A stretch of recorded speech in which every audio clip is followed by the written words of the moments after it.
Hi guys! Today we'll be recapping a story called The Young Lady is a Royal Chef. Please like the video and subscribe to the channel. It helps us a lot. Enjoy! Around a large banquet table, a powerful man is sitting on the head with 2 roasted turkeys set before him. One which looks quite appetizing and one which doesn't. He is to try both turkeys to determine which one is best. And it seems the appetizing one was prepared by someone's nephew, and the unappetizing one by the lead character of this story, his granddaughter, Senianna. After trying Senianna's turkey, his face twists into a not-so-promising expression. Nonetheless, to the surprise of everyone present, he finishes his portions of Senianna's turkey, making a bitchy redhead furious at seeing how he's supporting Senianna's dish. A young man suggests the emperor gives a gift to the person who made the tastier turkey, asking him to leave his fork next to the dish he liked more. And surprise, surprise, he leaves his fork next to Senianna's turkey. Senianna thinks back on how she got into that situation. She actually came into this world just 15 days ago, as before she was a common 20-year-old running a restaurant in the modern world. Her father loved gambling and drinking, so when she was 8, he left her in an orphanage where she became extremely close to her teacher. Once she grew up, she opened a restaurant with her teacher. Unfortunately, her teacher died soon after, and as she was returning home from spreading her ashes, she got hit by a truck and died, waking up in this world. The woman she's possessing, Senianna, is the youngest daughter of the Friendsif family, the most powerful family in the East. But as her mother was a slave, she was always harassed and mistreated in the palace. She tried unaliving herself, and that's when our girl possessed her body by accident. Because of this, her whole family hated her, and the bitchy redhead from the start, Florietta Meridian, constantly bullied her. We see her forcing Senianna to eat a visibly rotten salmon. But current Senianna won't have this, and instead twists her hand and forces the fish into her mouth. Senianna is being called upon by her grandfather, and she immediately knows it's because of the incident with the rotten fish. As she enters his chambers, she sees not only her grandfather, but also her father and brother and a theatrical Florietta sobbing to them. Her grandfather, Navarius Friendsif, is quite an intimidating man. He's the head of the Friendsif family, one of the 5 strongest families of the empire, considered to be the rulers of the East. Nefarious means to scold Senianna, as Florietta has victimized herself regarding the fish incident.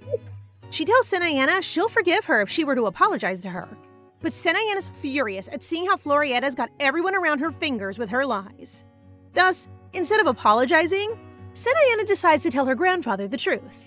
She addresses him as grandfather, causing him to flinch, and tells him if he wants her to, she'll apologize to Florietta as she doesn't want any trouble with him.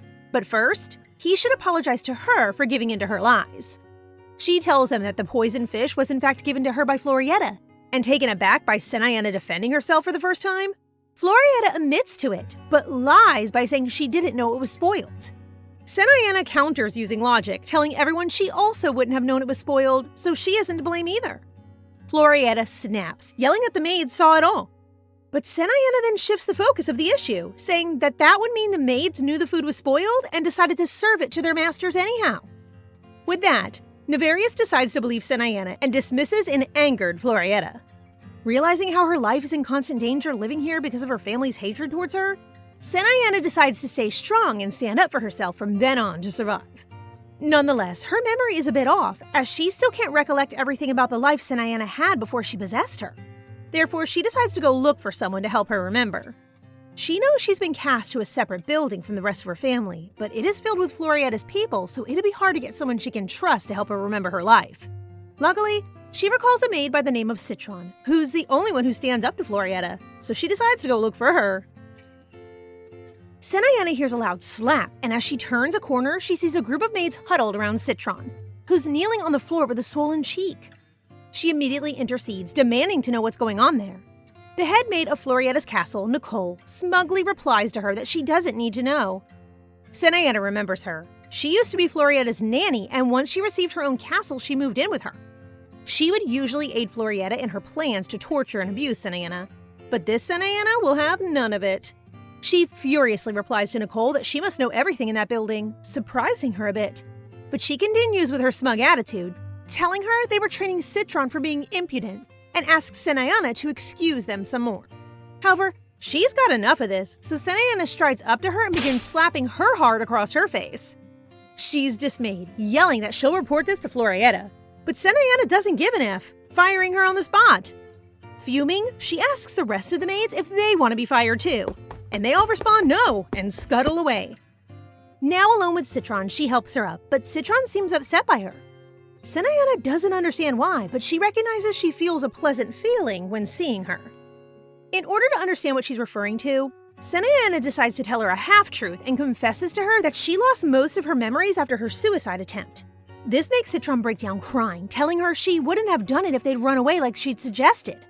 Finally, Senianna starts remembering some things, and she recalls that she pushed Citron away because she was afraid of her kindness, thinking she'd only hurt her like everyone else. So she now takes Citron's hands in her own and apologizes for hurting her. This makes Citron relieved at last, and they go to Senianna's room to keep talking. There, Citron explains to her that it's customary for the second child of nobility to take up culinary school to become a renowned chef in the Imperial Palace, as the head chef has major power and jurisdiction even on imports and exports of food. Senianna is attending culinary school herself, but she was the worst in her class. Now, she's determined to become the best, but it turns out the key to the kitchen she's meant to practice in has been stolen by Florietta in one of her schemes and is being kept by her older brother, Lancelot. Senianna goes to meet her older brother in his study to request the kitchen's key. She notices he's friendlier than she expected him to be, even though Senianna remembered him as a snake. They sit down to have tea together, and Senianna surprises him by asking for the kitchen's key. He tells her it might not be the wisest choice given her relationship with Florietta. At first, Senianna believes Florietta dislikes her because she looks like her mother, which amuses Lancelot and almost makes him pat her on the head, but he stops as he realizes Senianna flinching away. He explains that Florietta dislikes her because she's the main obstacle in her plan to be in charge of the Francif's domestic affairs as head of the household. Florietta is engaged to their father merely due to convenience between the Francif and Mariathan families, so she wants to gain power by being in charge of household affairs. But Senianna's status as daughter of the head of the house may threaten her position. Thus, Florietta may feel threatened by her if she decides to step into the kitchen. With this new information, Senianna tells Lancelot she understands he has nothing to gain by letting her have the key, but she warns him it might not be wise for him to refuse her request, as she'll hold a grudge against him once she oversees the household, telling him this matter is really between him and her. Taken aback, he asks her why she changed so suddenly, and she tells him she realized that nothing in her life would change unless she did. Liking this new version of Senianna, he agrees to give her the key under the condition that she dines with him and their grandfather that evening.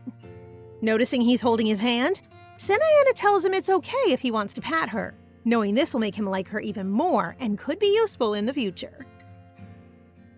Lancelot escorts Senianna into the dining hall where her grandfather and other brother, Gawain Francif, are already sitting.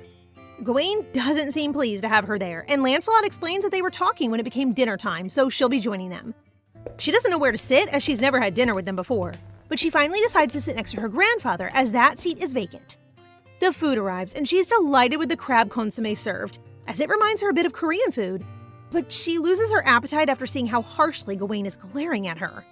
Lancelot asks him about their army's campaign against the rebellion, and it seems the man in command of the forces, General Cedric, decided to allow a city besides a river to come under siege to lure out the rebels and attack them from behind. However, Senianna notices a huge flaw in their plan, as the rebels are camped out upstream from the river that supplies the city with water for their crops and animals. She expresses this concern of hers to them, telling them that the rebels may poison the river, which will inevitably make the citizens have to leave the city come spring, forcing them to open the gates to the city and giving the rebels an entrance.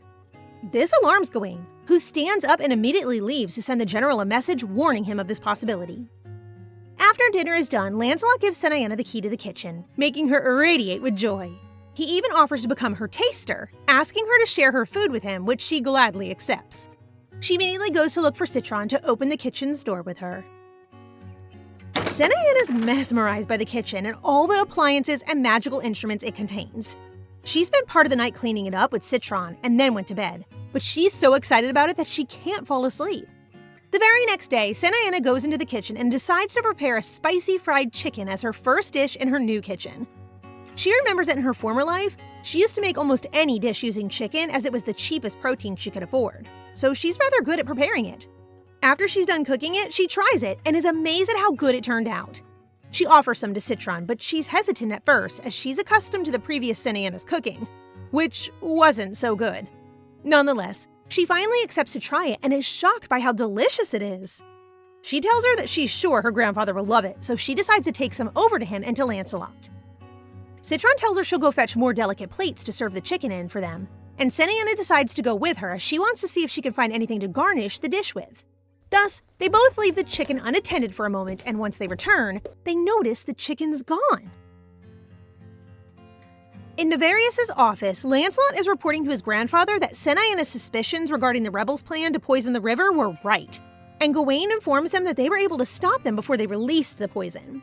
Nevarius then orders them to send Calypso to take care of the issue, and the problem now is that they would need to use a portal to get Calypso there in time, so they would need to ask Marquis Savayer to use his portal, but the two families are not in the best of terms.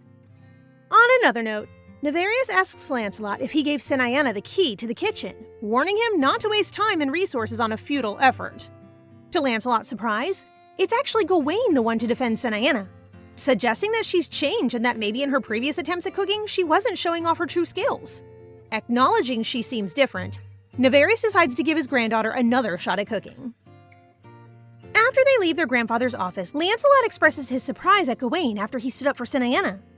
Gawain acts indifferent, telling him he owes her one and that he truly believes her cooking has improved. And it is then that Lancelot notices a red stain under his lips. Gawain immediately wipes it off and then tells Lancelot he'll pass on lunch as he's already full. Guess we already know who the chicken thief is. Meanwhile, Citron and Senianna are angered because of the missing chicken, but Senianna quickly gets over it and decides to whip up another batch. It's already nighttime by the time it's done, and she decides to go and give some to Lancelot as she previously promised. She takes it up to his room herself, and as she comes in, she notices he's already asleep. Sweetly, she covers him in a blanket, and a comment regarding his beauty slips out of her mouth when she notices he's already awake. Senianna's really flustered at being caught by Lancelot when calling him handsome, which gets even worse when he asks her again if she truly thinks he's attractive. As she confirms her thoughts, he starts laughing, and her embarrassment is so much she stands up and starts to leave. But he grabs her wrist to hold her back. He asks her if she had something to say to him, and she tells him she brought him a dish she made, following the promise she made the day prior. Lancelot's surprised at how good her cooking looks, and she's dazed by him as he thanks her for bringing it to him. She then excuses herself to her room as it's late, and before leaving, tells him the dish is better with beer. While walking back to her room, she bumps into Gawain, who looks down on her with a piercing glare as he questions her about her visit to Lancelot's room. She's terrified by him, but she holds her ground, as she firmly informs him she just went to deliver him some of her cooking. Gawain asks if she has any left over, and confused, she tells him she gave it all to Lancelot. Thus, he orders her to make more. She asks why, and he passes it off as wanting to see if she did anything funny to the food. This enrages her, and she informs him she did nothing weird to the food and simply goes on to her room. Once in her room, she wonders how Gawain knew she made fried chicken, and then she realizes the only way he could know is if he was the chicken thief. But she quickly dismisses that idea. Gawain, in fact, turns out to be the chicken thief. He had not intended on finishing all the chicken she had made, but it turned out to be so delicious he couldn't stop himself. Now, that dish is the only thing he can think about, so he enters Lancelot's room, hoping he hadn't finished it all. Nonetheless, he's dismayed to see Lancelot didn't even leave a crumb on his plate. Lancelot tells Gawain he was impressed by how tasty Senianna's dish was, even relaying to him that Senianna told him it would be best with beer, which catches Gawain's attention, as he's an avid fan of beer. Lancelot teases him, telling him he could ask Senianna to cook some more for him, but he seems to remember a previous incident with her which has apparently left him feeling hatred towards her. It's then that a butler comes into Lancelot's room to inform him that Florietta is meeting with their grandfather to discuss something related to Senianna's kitchen. They head to his office, where they find Florietta showing off her nephew Andre, who she claims to have graduated the Culinary Academy top of his class. Gawain immediately knows what Florietta's up to, seeing as she clearly wants to make Nevarius stop supporting Senianna's endeavors in the kitchen and shift his focus onto her nephew, given he appears to have a higher chance than Senianna at coveting the Imperial Palace's kitchen. Florietta then asks Nefarious to allow her nephew to prepare a dish for him on his birthday banquet, which he agrees to. Now outside Nefarious' office, Andre asks Florietta why she lied by saying he graduated top of his class when he didn't. And the despicable thing tells him it's no issue, as she can easily change his report card by bribing the headmaster. She explains that he doesn't even need to cook the banquet dish, as she's already hired a professional chef, so all he has to do is play the part. Her goal is to make Senianna look bad by having her nephew make a better dish than her, promising to give him everything he wants as long as he plays along. There's a commotion outside of Senianna's kitchen, and Nicole, who is rehired as Florietta's chamber lady, appears to inform them that Florietta's nephew will share the kitchen with her from now on. Citron protests, saying that Florietta doesn't have the authority to impose such an arrangement. But it's no use, as Andre already seems to be inside Senianna's kitchen. Senianna doesn't even pretend to be friendly with clueless Andre, snatching his recipe book from his hands as soon as she enters her kitchen. He protests, telling her he worked for days on those recipes, but she coyly tells him that just as she's sharing her kitchen with him, she expects him to share his recipes with her as well. Florietta steps in, furious, telling her that she's dumb if she doesn't know that a chef's recipes are their most valuable asset, and proceeds to boast to her that her grandfather asked him to make a dish for his birthday banquet, so he'll be borrowing her kitchen for that purpose.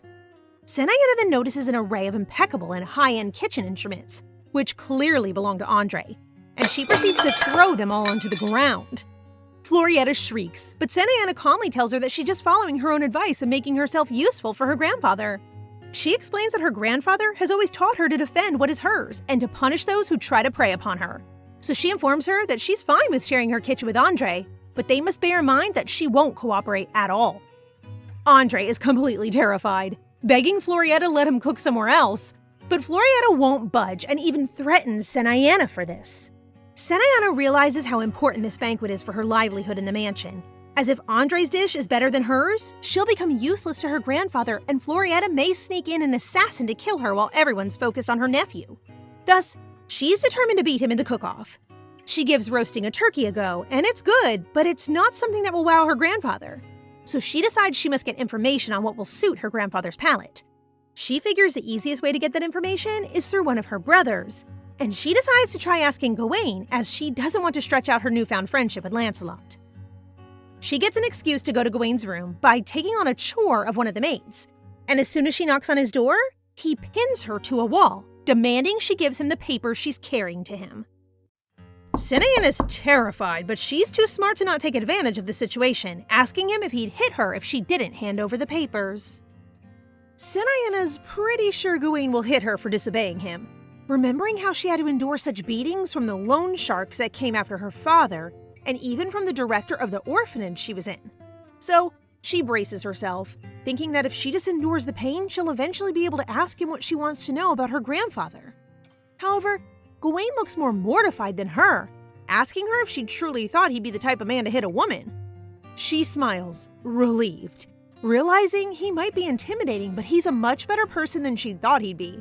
Thus, she tells him she'll hand over the documents if he tells her what types of food their grandfather likes to eat. Gawain tells her she's been acting suspicious and demands she hands over the papers, but Senianna insists, telling him she needs to know in order to cook something for him on his birthday. This surprises Gawain, and he keeps on prying and questioning her. Senianna doesn't want to answer, so she decides to give up and leave.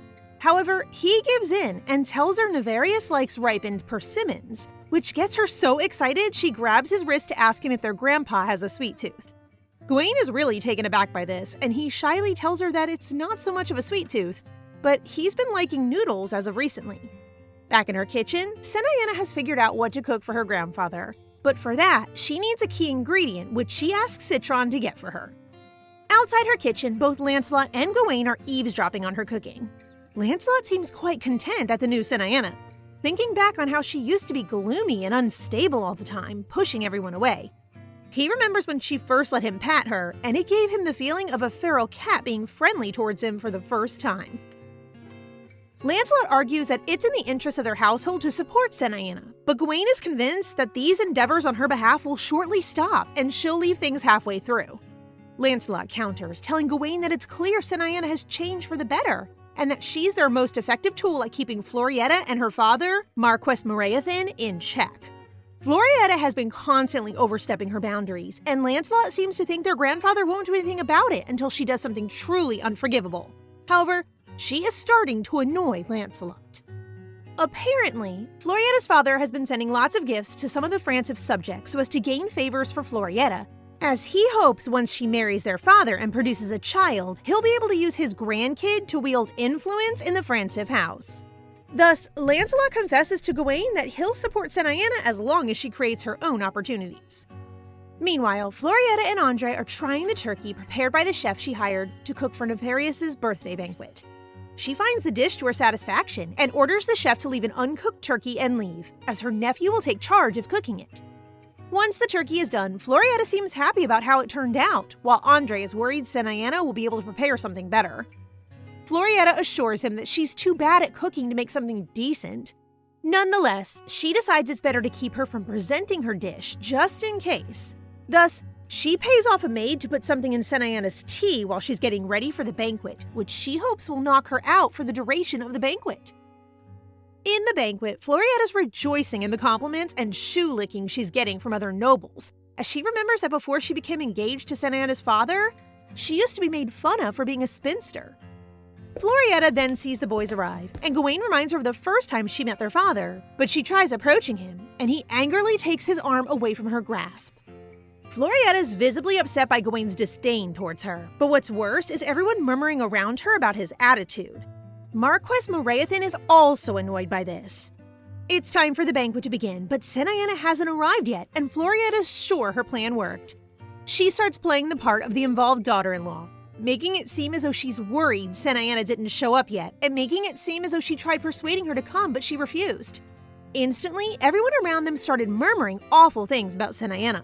However, Florietta's bubble bursts instantly as Senianna emerges pushing a trolley with a dish on it, apologizing for her tardiness.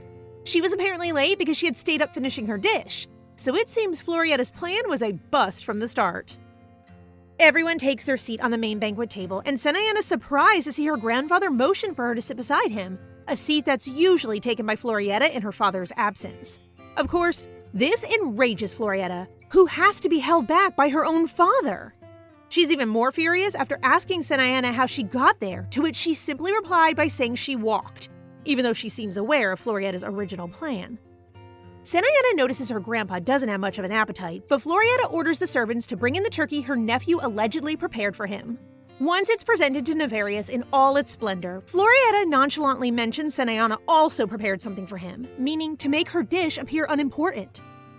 We are taken back to the scene of the beginning of the story, in which Nefarious is presented with two turkeys. One that looks incredibly appetizing, the one supposedly made by Florietta's nephew, and one which doesn't look good at all. We already know that, after trying both, Senianna's grandfather inclined in favor of her dish, leaving everyone flabbergasted. It seems Senianna's dish was spot on in everything, be it texture or taste.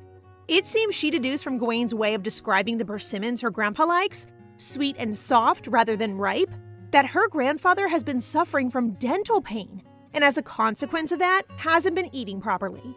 Thus, she used all the tricks in the manual in order to prepare the most tender turkey she could, mixing in some persimmons in the bulgogi sauce so it would adjust best to her grandfather's palate.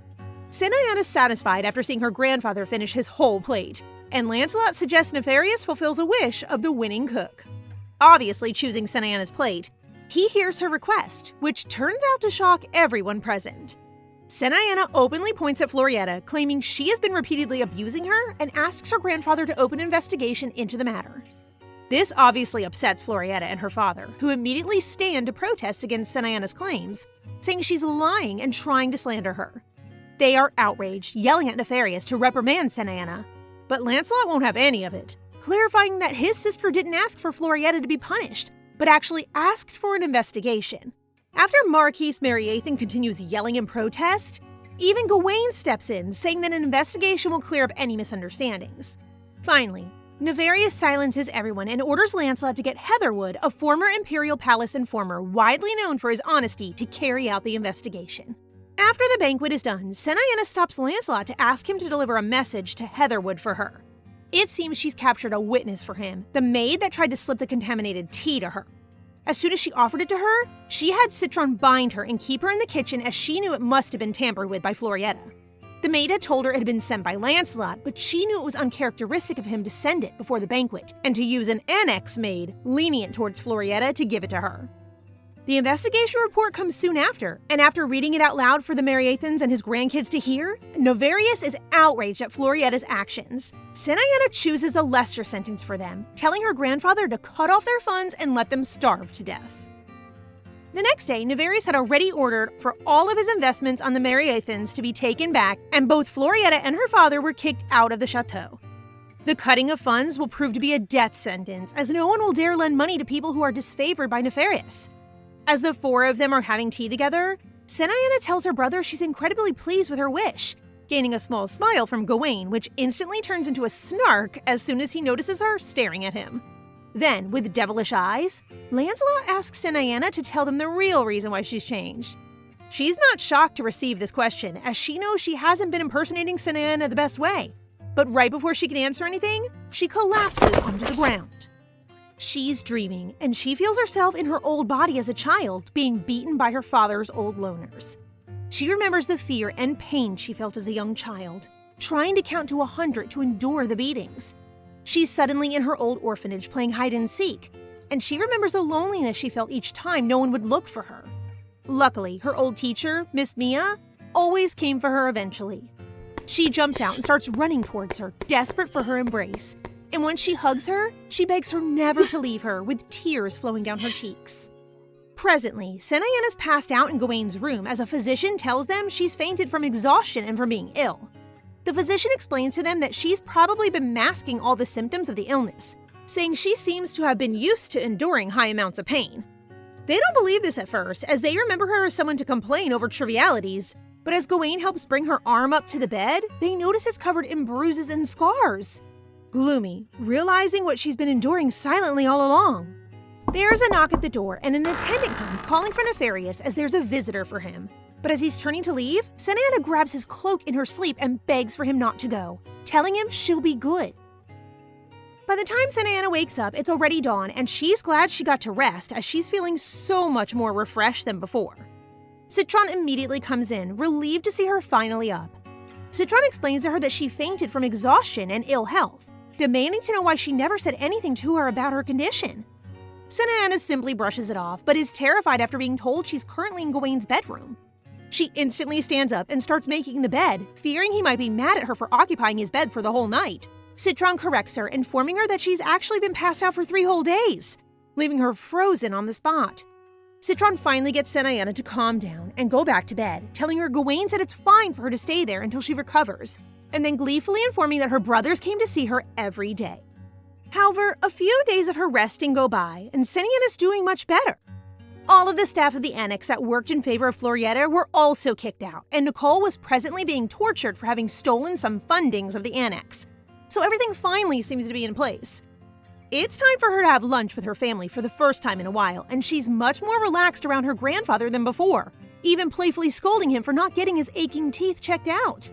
She then offers to make the steamed turkey for him again, and he seems attracted by the idea, telling her he'll buy the recipe from her so that his chef can make it for him. She's ecstatic, as this is the first time she's got something of her own, and after Lancelot asks, she tells him she'll use the money to buy some shoes as hers make her feet hurt. They don't understand why, but she confesses that Florietta burnt down her shoes, so she's been wearing her old ones, and everyone turns solemn after realizing how much she's been enduring. It seems Gawain has to receive a punishment for not having foreseen the rebels' plan to poison the river. So Lancelot decided that he had to accompany Senianna as she went shopping for new shoes with her new money. He doesn't seem too excited to be there, and he's walking far too fast for Senianna to be able to keep up. Annoyed, she stops him, protesting that she can't keep up with his pace. He replies angered that he's walking much slower than he usually does, and Senianna snaps back, telling him he's got much longer legs, so his strides are huge compared to hers.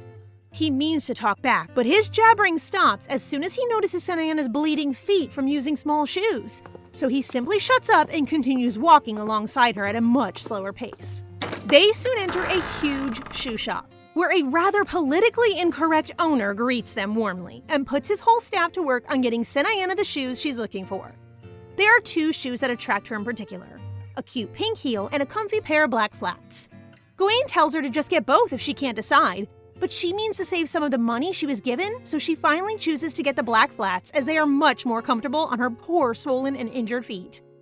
After buying the flats, they leave the shop and continue walking across the main street when Senianna notices a cute crepe shop, and she's immediately bewitched by it. Noticing her excitement, Gawain asks her if she wants to go, and with gleaming eyes, she tells him she does. So they go into the shop, which turns out to be a very high-end and highly guarded restaurant.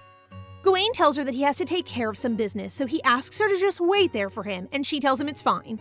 Way too fixed on figuring out what to order to listen to him properly. Once Gawain's gone, everyone turns their head to gawk at the stunning young man who just entered the shop. The stunning young man approaches Senianna's table, and she's stunned as she doesn't remember him from any of Senianna's memories. He courteously bows to her, and immediately a group of men come up to her bearing a ceramic vase to sell her. She's shocked, remembering how Gawain had warned her of people trying to sell vases at random places.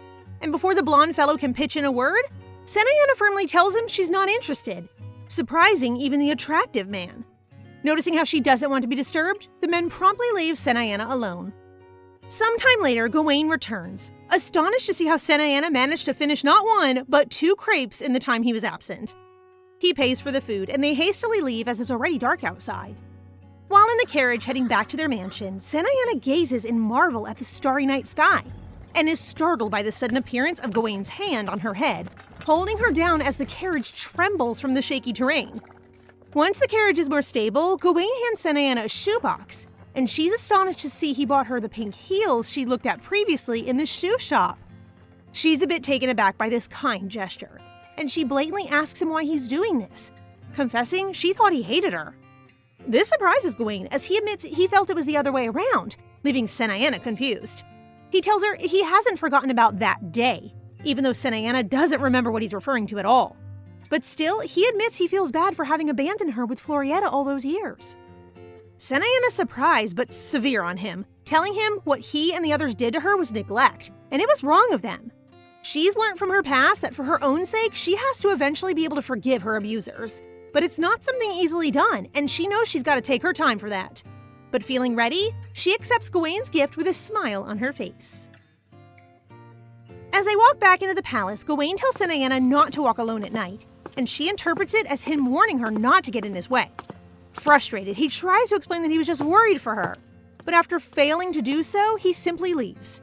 Senianna's really excited about the pink heels he got her, and as she hurries back to her room to try them on, she bumps into her grandfather, who asks her if the box she's holding contains her new shoes. Afraid he'll take them from her, she glares at him while covering them in her arms, and obviously uninterested in taking her shoes, he tells her to hurry to her room. Once there, she's elated to see how comfy and well the shoes fit her. Later, Citron asks her if she's planning on returning to the Culinary Academy soon, and Senianna's considering it. Her true goal is to be able to open a restaurant or somehow make a living out of cooking. But she knows that before she can leave the palace, she has to be able to gain some seed money for her plans. Meanwhile, her grandpa just finished another plate of Senianna's steamed turkey, amazed at how good and satisfying her recipe is. He finally starts believing that maybe Senianna's changed for good, thinking that her intentions to improve and become useful might be genuine. Thus, he calls for his head chef, Argon, whom he considers to be a great judge of character and has proven himself to be one of the greatest chefs of the Empire. He asks him about Senianna's recipe and is amazed to see how much Argon's praising her ingenuity and skills in cooking, telling him any prestigious chef, including himself, would be glad to have her as an apprentice. Thus, with this in mind, Nefarious later calls Senianna to his office, ready to give her a new challenge. Her grandfather informs her that a guest from the Imperial Palace is visiting them and staying at the chateau, and he apparently isn't fond of seafood. So he orders her to prepare a seafood dish that will leave him amazed. Senianna immediately understands he's trying to test her in some way, but not missing an opportunity to make her plans of owning her own restaurant come true, she asks him that in return he pays for her services, leaving him dumbfounded. She develops her request further, telling him she knows she shouldn't ask for anything and should only yearn to impress him, but she also argues that he should think of it as an employee-employer situation, in which the work done will be much more satisfactory if the employee is well compensated. After some consideration, Nefarious agrees to her request to have access again to her personal property. Sometime later, Senianna is called upon to the main dining hall, where she's shocked to see the gorgeous man who tried to sell her a vase in the crepe shop conversing with her family. Her grandfather introduces him to her as Prince Dominique, leaving Senianna completely appalled at her previous encounter with him, fearing he might tell on her to her grandfather. Thinking further, Senianna remembers the rumors that surrounded Dominique, as he's the bastard child of the Emperor and a saintess and is said to be merciless and heartless in the battlefield. Nevarius orders her to show him the flower fields, and they take a silent walk through them while Senianna struggles to catch up to him. She calls his attention and he stops to wait for her. However, as she's hurrying towards him, her still swollen foot plots against her and makes her trip. Luckily, Dominique catches her mid-air just in time and gazes into her eyes with an intensity that would surely make me faint. She's completely lost in his eyes as she feels him grabbing her tightly around her waist and warning her to be careful. Senianna hastily jumps out of Dominique's arms, thanking him for catching her and for letting the incident of the crepe shop slide, as she knows her grandfather would have been furious if he found out she mistook the Empire's prince for a salesman. An awkward moment of silence passes as Dominique asks her if she wasn't joking back in the crepe shop, making Senianna even more confused. After that, Dominique sighs and excuses himself as he tells her he doesn't wish to bore her anymore. After Senianna stops him from leaving, clarifying that the awkward silence was from them not knowing each other well and not from his self-diagnosed lack of humor, Dominique smiles at her, which leaves her astounded at his beauty. Still, he insists that it may be better for her to leave as he's sure her grandfather aims to get them to marry each other from this simple walk. Senianna already had an idea about this after Nevarius asked her to walk Dominique through the gardens, and also because that time she withheld the documents from Gawain, she actually read them before handing them over, and they detailed the names of the noble houses which offered a daughter to marry Dominique. Dominique then asks her what her strengths are, but she tells him not to worry about what strengths she can bring into a marriage. He takes this as her being confident in her potential as a future wife, but she simply states that it's actually because she has no intentions of marrying him. This answer astounds him, but instead of answering why she doesn't expect to marry him, she just assures herself that things will be fine as long as she does the seafood dish well. Thus, in her kitchen, she's brainstorming ideas that Dominique may like, and Citron gives her an idea of a dish he may like. Next morning, they are all having breakfast together, and everyone is surprised by Senianna taking the seat next to her grandfather. Senianna notices her grandfather not eating anything, thinking his teeth pain must be bad, so she tells the butler to serve him something special, telling Nevarius it's tender and sweet. Senianna instructs her grandpa on how to eat the berries she just gave him, and after seeing him enjoying them, she offers him more, but he declines. And this whole scene makes Lancelot snicker. Senianna then tries paying attention to what Dominique is eating to try to learn as much of his likes as possible. She notices he's eating some grilled eggplant, and she tries it but immediately turns bright red and has a fit of cough as she realizes it's the spiciest thing she's ever had. Lancelot gives her some water to help her get her cough down, and after noticing her reaction to the eggplants, instead of serving himself another, Dominique opts to have some chestnuts boiled in milk, which Senianna is glad about as it'll help bring down the spiciness in her mouth. After breakfast, Senianna returns to her room where Citron gives her some medicine for her still tingling mouth. She's clearly not used to food that's so spicy, as they are not commonly served in the palace. But after noticing this is Dominique's preference and noting that dinner will probably be accompanied with alcohol, Senianna decides to change the menu she had planned to prepare for that night entirely. So, Senianna heads to her kitchen to get working on dinner. There, she finds a mysterious pouch with some white stuff inside and wonders if someone is trying to slip in some more sedatives like before. So, wary about it, she puts it away in a basket. Right before she starts cooking, she's surprised to see Gawain looking at her through her kitchen window. He tells her she looks like a fish as her lips are swollen from the spicy eggplant, then commenting on how she's the ugliest of the three siblings. Senianna responds by saying he's not so handsome himself, telling him Lancelot is much prettier than him, even comparing Lancelot to a prince. Lancelot arrives just in time to hear that, and Senianna reinforces her statement that Lancelot is much more handsome than Gawain, annoying him further.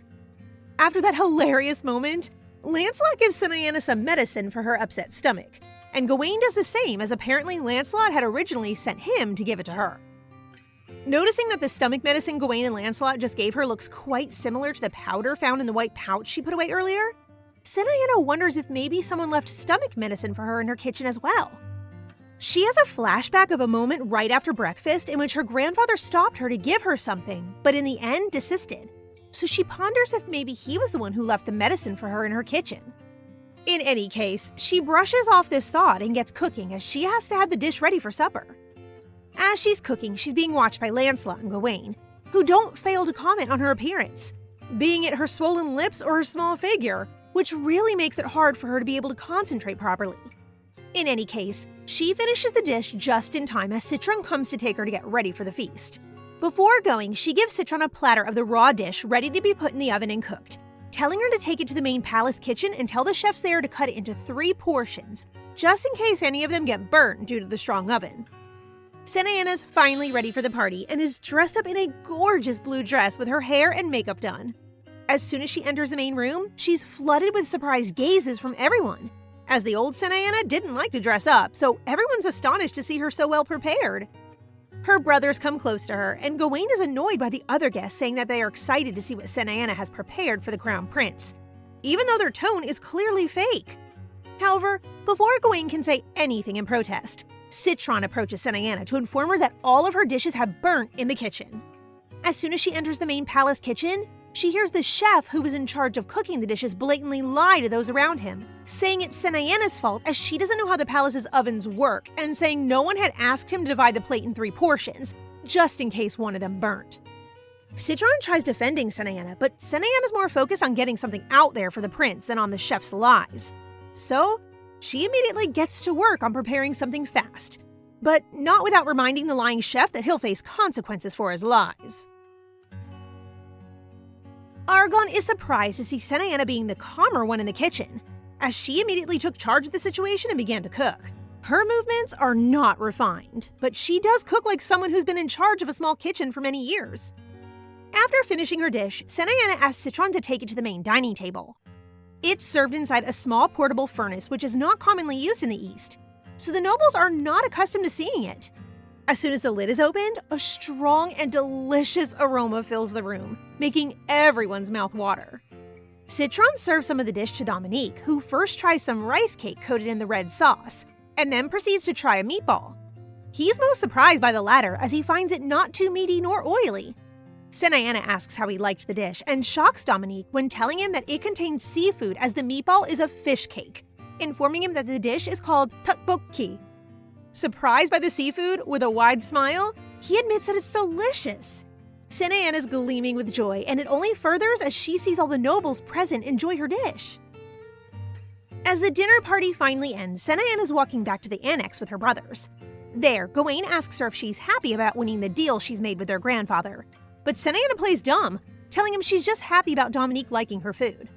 Gawain then asks her if she changed her mind about not wanting to marry the prince, and she admits she hasn't, as she thinks he doesn't have the charms to conquer her. This surprises them, as Gawain explains he's the most eligible bachelor in the Empire. However, Senianna surprises them by saying that her brothers are more charming to her, citing Gawain's physique and Lancelot's voice. This really astounds them, who can only laugh and smile in embarrassment. 3 days later, Senianna meets with her grandfather to fulfill his end of the deal. He hands her a property ring, and in it, he's deposited 300,000 finny, which roughly equates to 3 million won. She's shocked to see such a large amount being placed on her name, and she asks her grandpa if the amount is correct. He responds by saying that she's being compensated for playing her part just as Lancelot and Gawain are, so Senianna leaves content. As she's returning to her room, she decides not to run away with the money just yet, as she fears her family will chase her and she'll crush the trust she's worked so hard to build. She then bumps into Lancelot and asks him if he has a rough idea of the price of a shop on the main street, and he tells her it's roughly 200,000 finny.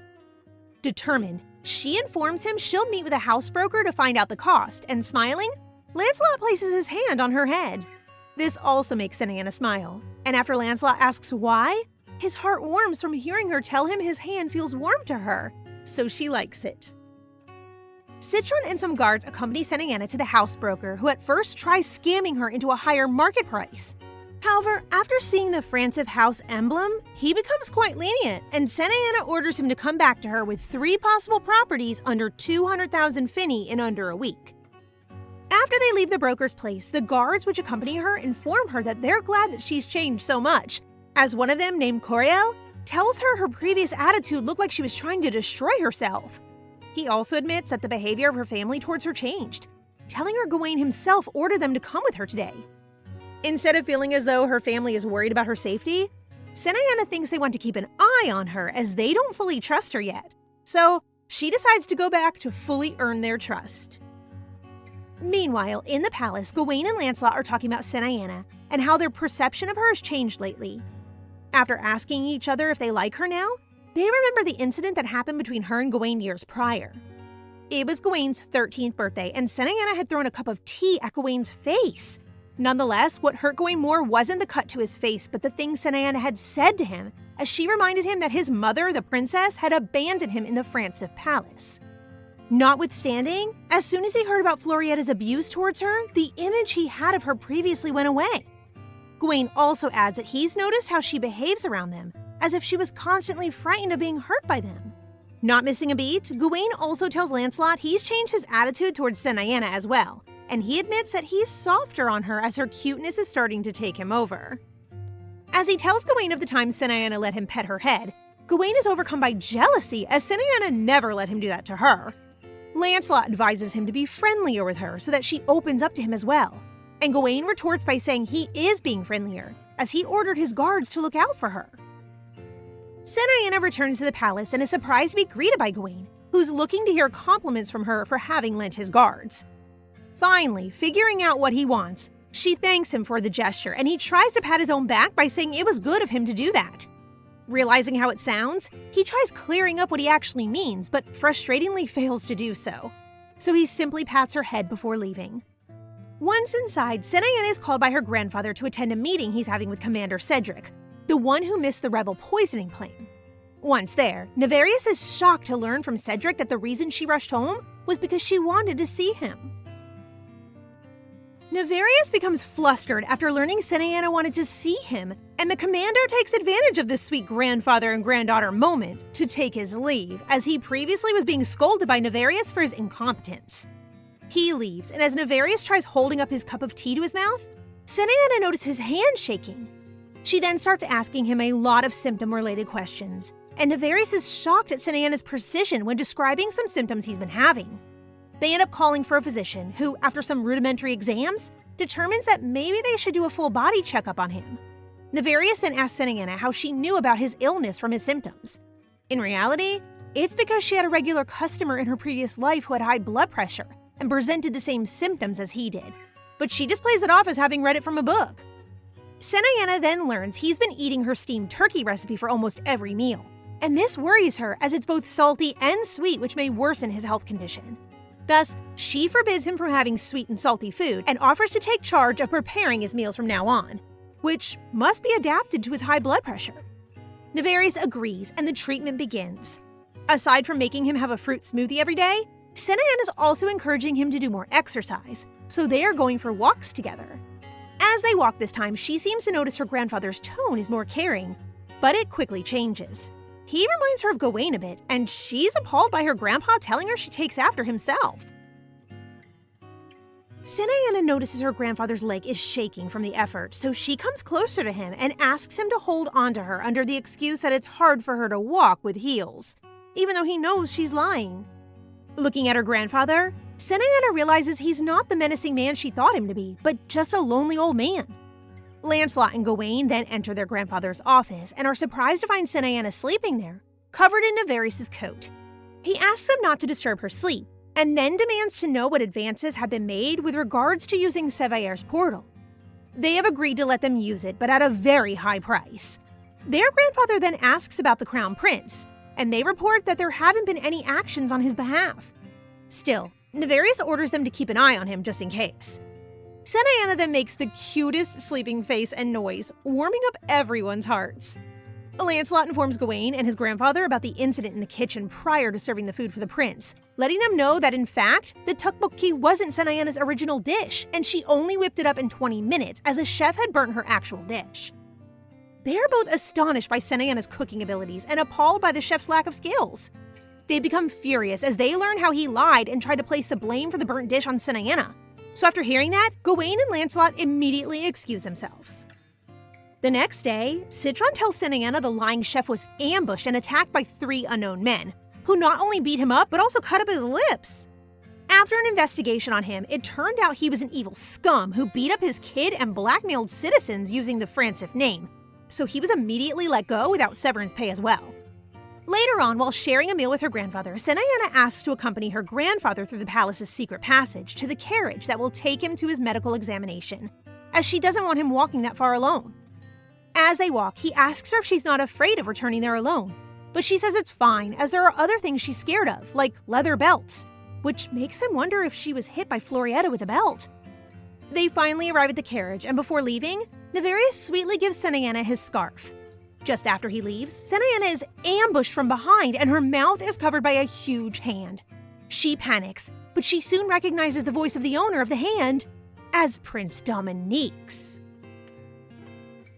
Dominique's actually saving her by hiding her from some hooded men that are lurking in the shadows.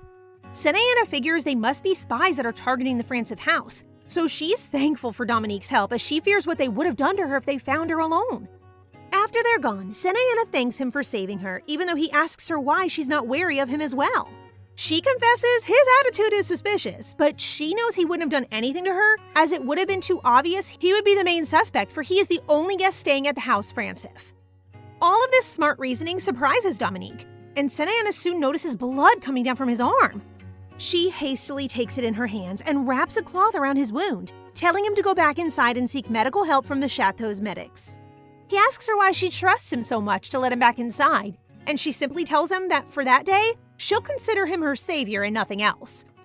She then accidentally touches a bracelet Dominique has and instantly feels dizzy.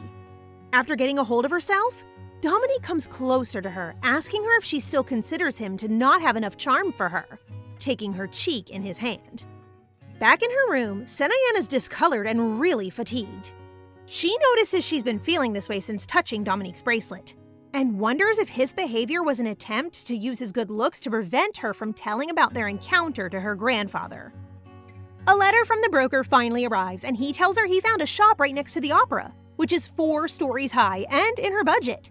The only condition from the seller is that they meet in person.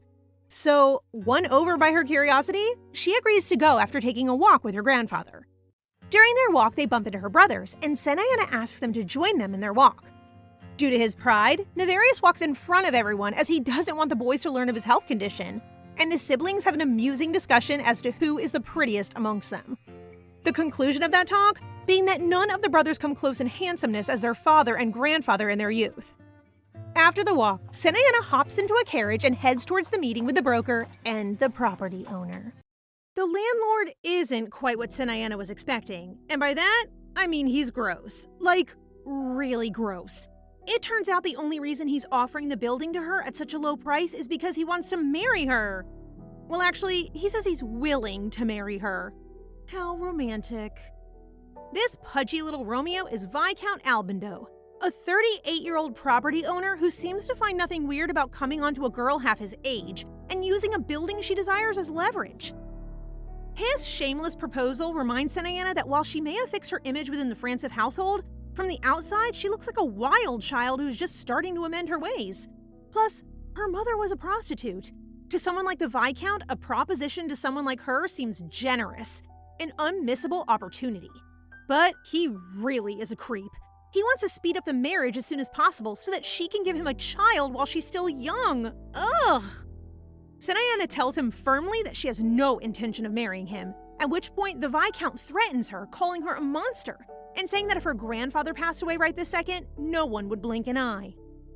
But if he thinks that's going to make her say, "Yes, my lord, I will marry you," then he is sorely mistaken. She calls him a thick-headed man with bad breath and refuses once again. When the Viscount starts to lose his cool, her guards step in and abruptly end the matter. Of course, a little piggy like Albindo can't help himself. He runs straight to Nevarius to complain about his granddaughter. He uses their family's political history to put pressure on Nevarius. But as soon as it's revealed that he proposed, Gawain loses his temper and grabs him by the collar. Lancelot is just as furious and tells Senianna she should have ripped his mouth apart then and there. Yikes! Her brothers encourage her to tell the truth about what happened. As soon as the words are out of her mouth, Gawain punches the Viscount, knocking him out cold on the floor. Now that's an older brother for you. Seeing Senianna on the verge of tears, Lancelot pulls her into a hug, just as Albindo's stepmother arrives. Madame Virginia is a well-respected noble lady who once saved Nevarius in a previous war. That's why the Viscount had the balls to try and take advantage of their family because of his stepmother's reputation and their long-standing debt to her. However, Madame Virginia has no intention of defending her stepson. In fact, when Nevarius announces that he wants the Viscount put to death, she offers to do it herself. These people are totally merciless, but honestly, would anyone really be sad to lose that gross little man?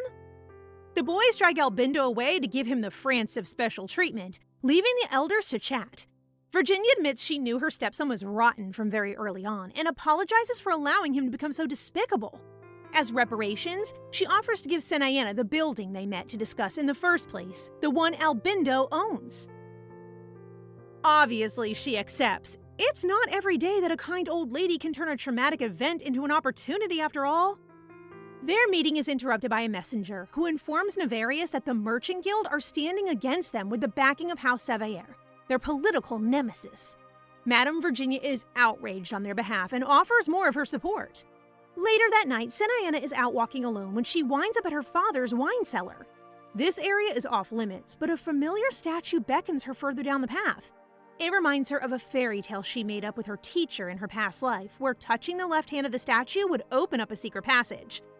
It was only a story they made up for fun, so how does it exist in this world? Everything from the story comes true, down to the secret entrances and the hidden booby traps. Eventually, she is met by the Great White Beast, who grants her permission to continue onto a cave. There, she finds a boulder full of the stone from Dominique's bracelet, the one that made her dizzy. There are also saltwater fish in a freshwater lake. How is any of this possible? She touches one of the fish and is almost blinded by a bright light. When she opens her eyes, there are two white-haired children standing there, staring at her, speaking in Latin? Okay, seriously, what is going on here? Has Senianna been cooking with some funky mushrooms from the gardens? Somehow, Senianna has ended up in the Roman Empire, or some version of it, at least. Between the ancient buildings are piles of garnet stones scattered along the streets. A small crowd gathers around her, asking in Latin if she is some kind of goddess. It's all a little overwhelming for poor Senianna, and she begs in her head to go home. The next second, she is back in the cave with the mythical beast and the boulder. When she touches the stone, she wakes up in front of the statue by the wine cellar, wearing a necklace made from this special stone. It's a much darker blue than Dominique's, and she has no idea how she ended up wearing it. But for now, she has to get back to the annex before anyone misses her. She returns to find the chateau in uproar.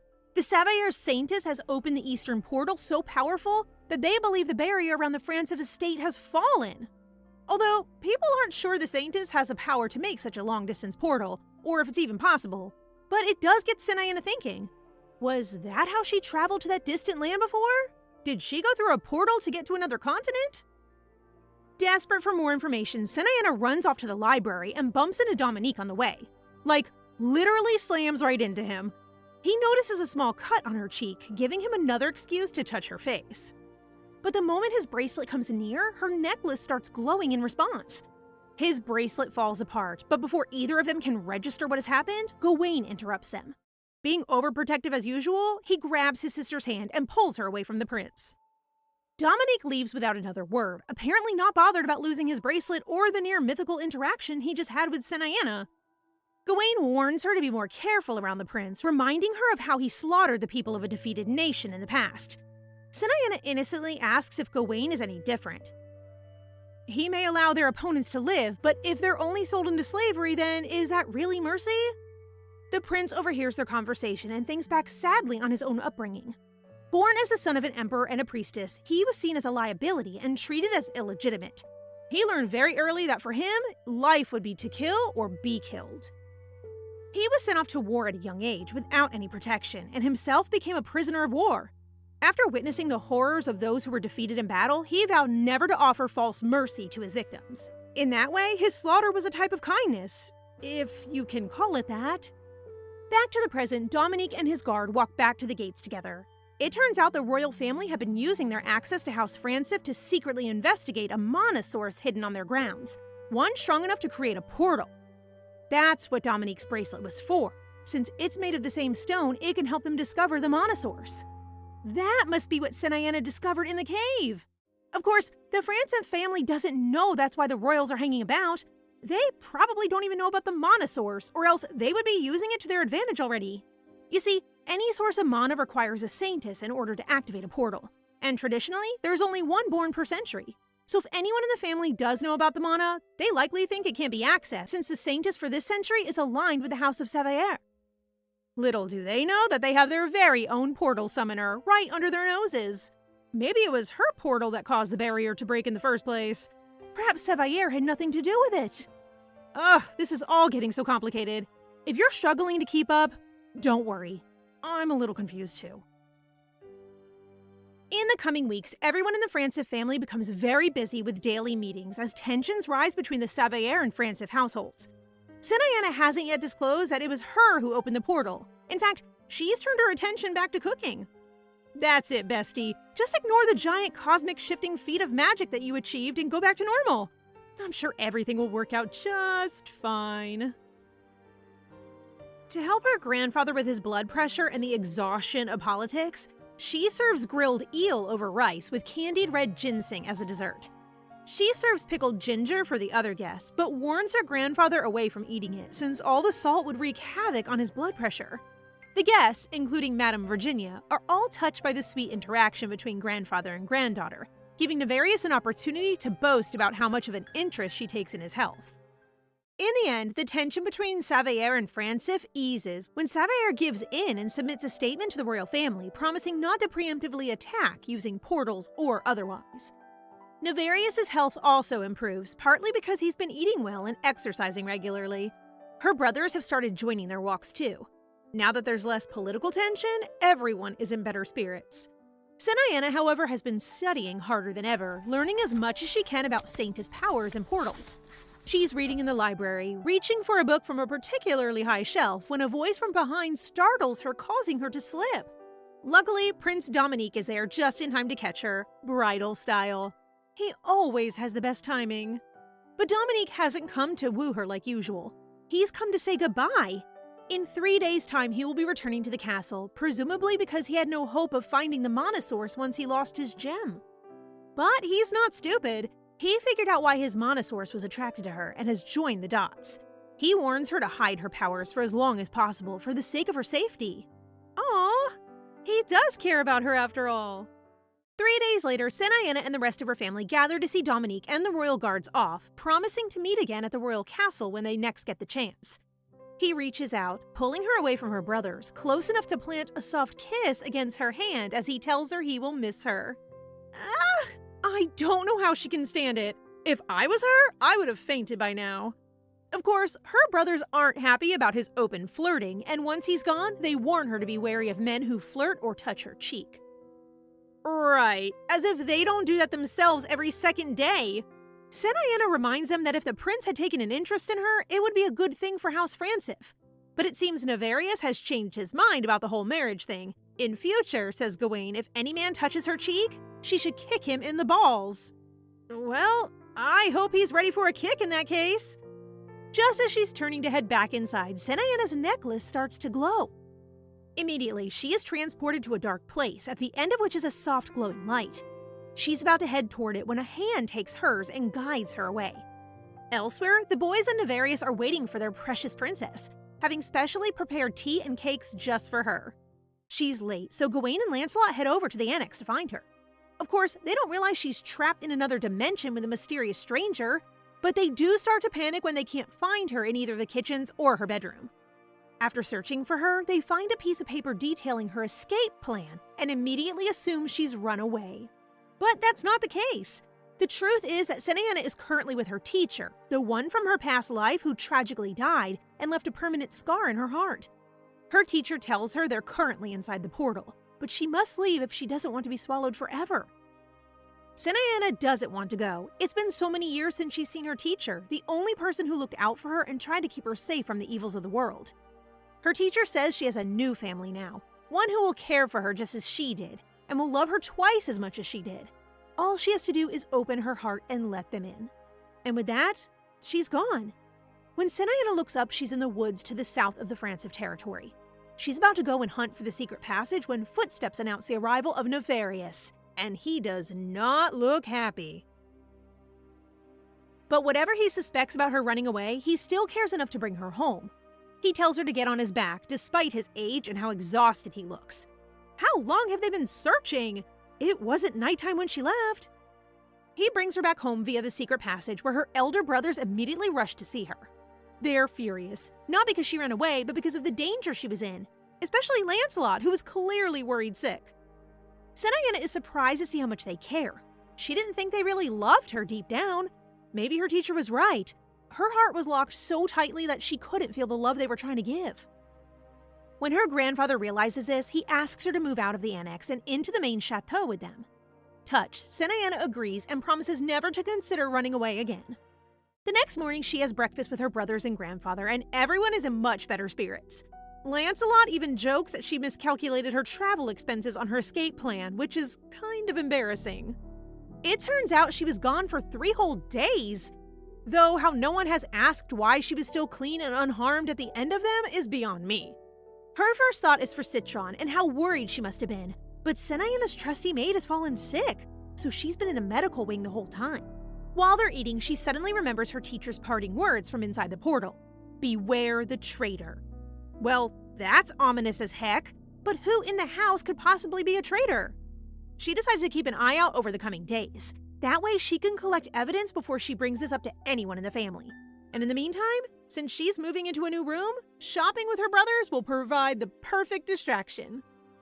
She only needs a few new dresses, but once Gawain and Lancelot are on the case, every luxury possible is thrown her way. From ribbons to diamonds to pretty little kitty brooches.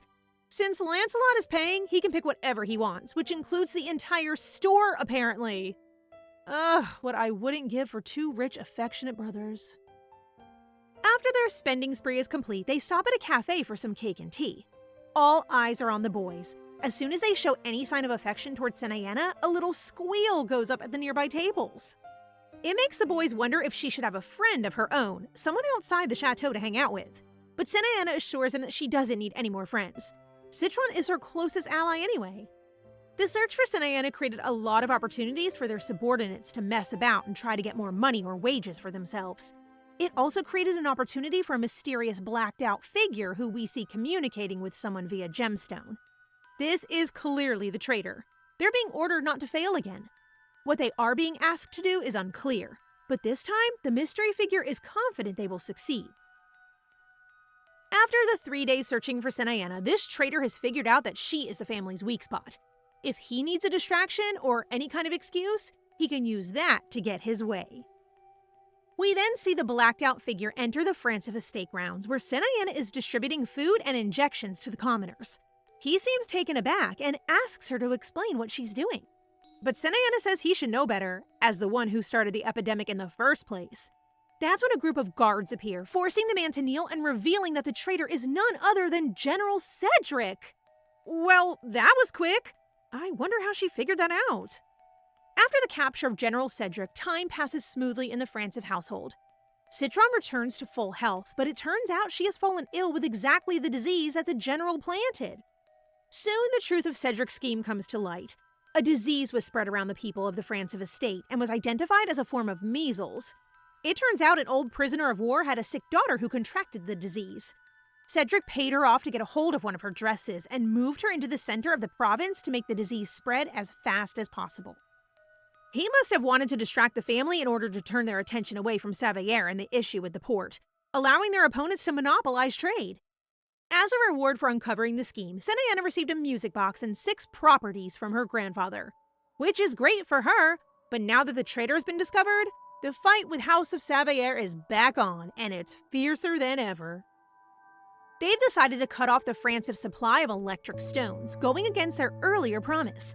Nefarious suspects that they're only acting so boldly because Lady Savayer is anticipating her marriage to the 4th prince, since a saintess is such a desirable marriage for the royal family. After a very tense meeting, they leave behind a glittering red gemstone, one that Senianna recognizes from the place she teleported to. It turns out they're a monosaurs used for electric stones.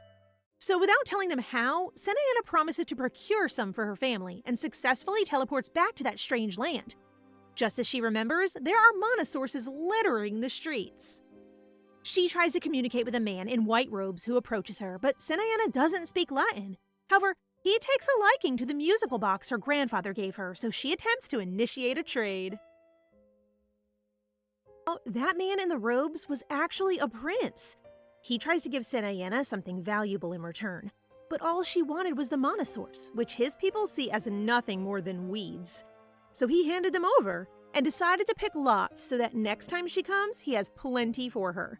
What a cutie! But no offense, do they seriously think that shiny red stone is useless? Come on, guys, use your brains! When she returns to the Francev Chateau, her family are shocked.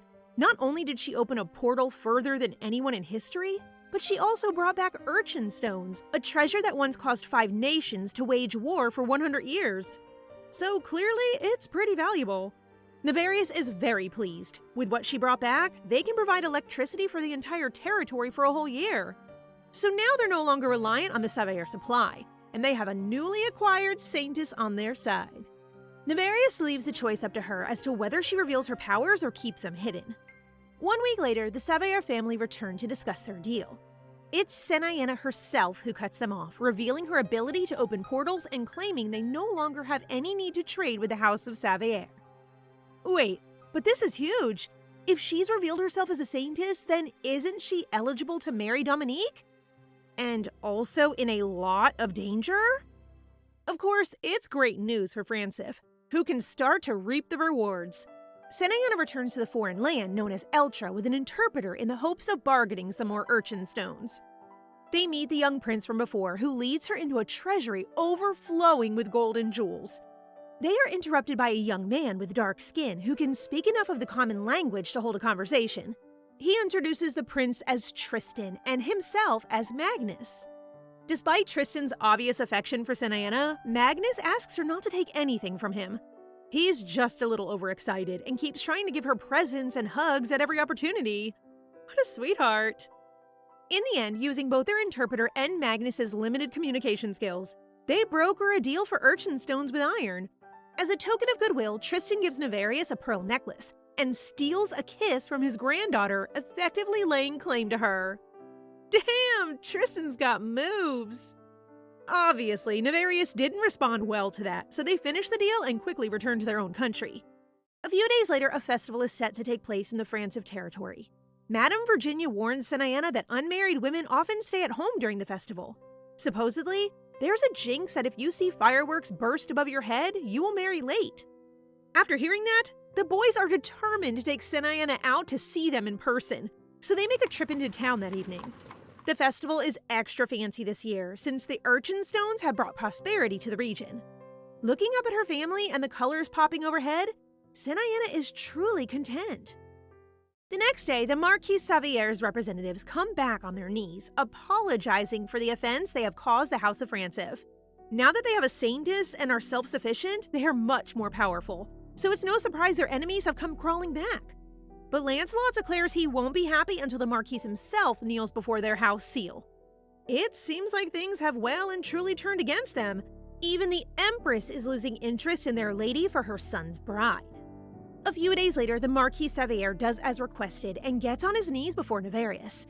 They also took Cedric back with them, which is a pretty good sign that he's been killed for failing his mission. While all this political mess is unraveling, Senianna is using her pretty girl privilege to go picking berries in the woods. That is, until she hears a rustling in the bushes behind her. But it's not some terrifying monster. It's just the staff from the chateau. Sir Bacchus even came too. Apparently, news of her little trip to the woods traveled fast, and everyone was worried she might get bitten by an animal or even get a dreaded splinter. Oh my god, these people are so dramatic. As thanks for looking out for her, she offers the entourage some berries and promises to make a liquor out of them when they get home. It'll take about 3 months to mature, but they can make cocktails out of it straight away. Senianna makes some bossam to go with them, and before they know it, everyone is drunk. Gawain walks in to find his sister in a less than sober state and carries her away at once. When they bump into Various and Lancelot, Senianna complains that Gawain is evil for taking her away from all the fun and runs up to hug him. She's even cuter when she's drunk. The next morning, Senianna returns to her senses. Although she can't remember much from the day before, she knows she probably owes Gawain an apology. But before she can give him one, her attention is stolen by a letter from the Empress addressed to her. Apparently, the Empress will be coming to the Eastern Territory for a ceremony soon, and she's requested that Senianna come along to keep her company. Obviously, she's got her eye on a new potential saintess to marry the prince, so it's a loaded invitation. But Senianna doesn't want to risk offending the most powerful woman in the land, so she accepts, and in return, the palace sends her a dress and a jade waistband to wear for the occasion. She arrives at the ceremony with Citron and a guard. There are already lots of noble ladies sitting down when she arrives, though they aren't especially friendly. They're all queens, mothers of the various princes, but not quite as powerful as the Empress.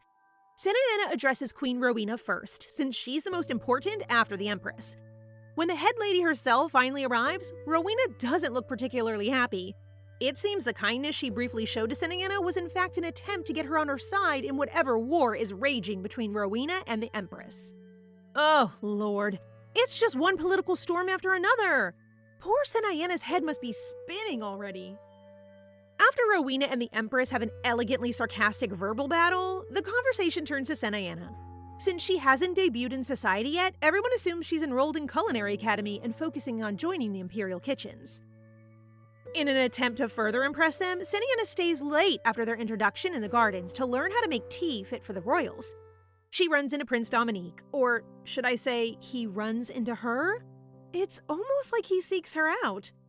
Senianna remembers earlier in the day when the other ladies were chattering about how handsome he is. But for Senianna, he's just a good friend, one who kept her secret before anyone else knew about her powers. Though clearly, Dominique doesn't feel the same. Just like last time, he brushes her cheek and admits he's become more and more curious about her as time goes on. His fingers are right next to her lips when she suddenly bursts out that she wants to be friends. Just friends. Ouch. I know Dominique is a little cold sometimes, but that was one heck of a friend zone. The prince takes a moment to recover, wondering if the women he's rejected have felt like this.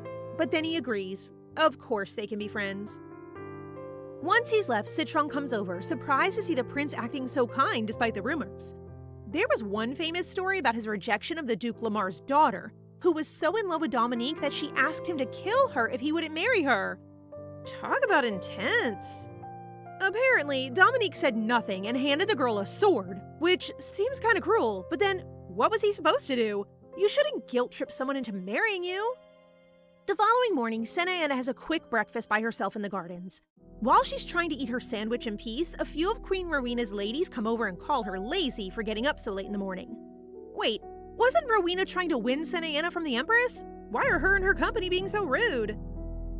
This is Christine, the girl who was told to give up her seat yesterday when Senianna arrived. So I guess she holds a grudge from being shown up in front of the other girls. Christine makes a few comments about how Lady Savayer is already well established in high society, and the Empress won't turn her support easily. She even goes as far as to ask Senianna not to misrepresent her abilities to Queen Rowena, since clearly she doesn't think this newcomer is worth the time. Wow, she couldn't be pettier if she tried. Luckily for Senianna, the prince appears just around the corner and takes some of the attention away from her. Christine walks up to him straight away and strikes up a conversation with all her cronies watching eagerly. But Dominique cuts her off and asks who she is. Burn! Then he walks straight past her and addresses Senianna, ignoring all the others. I love our prince. He does have moments of brilliance from time to time.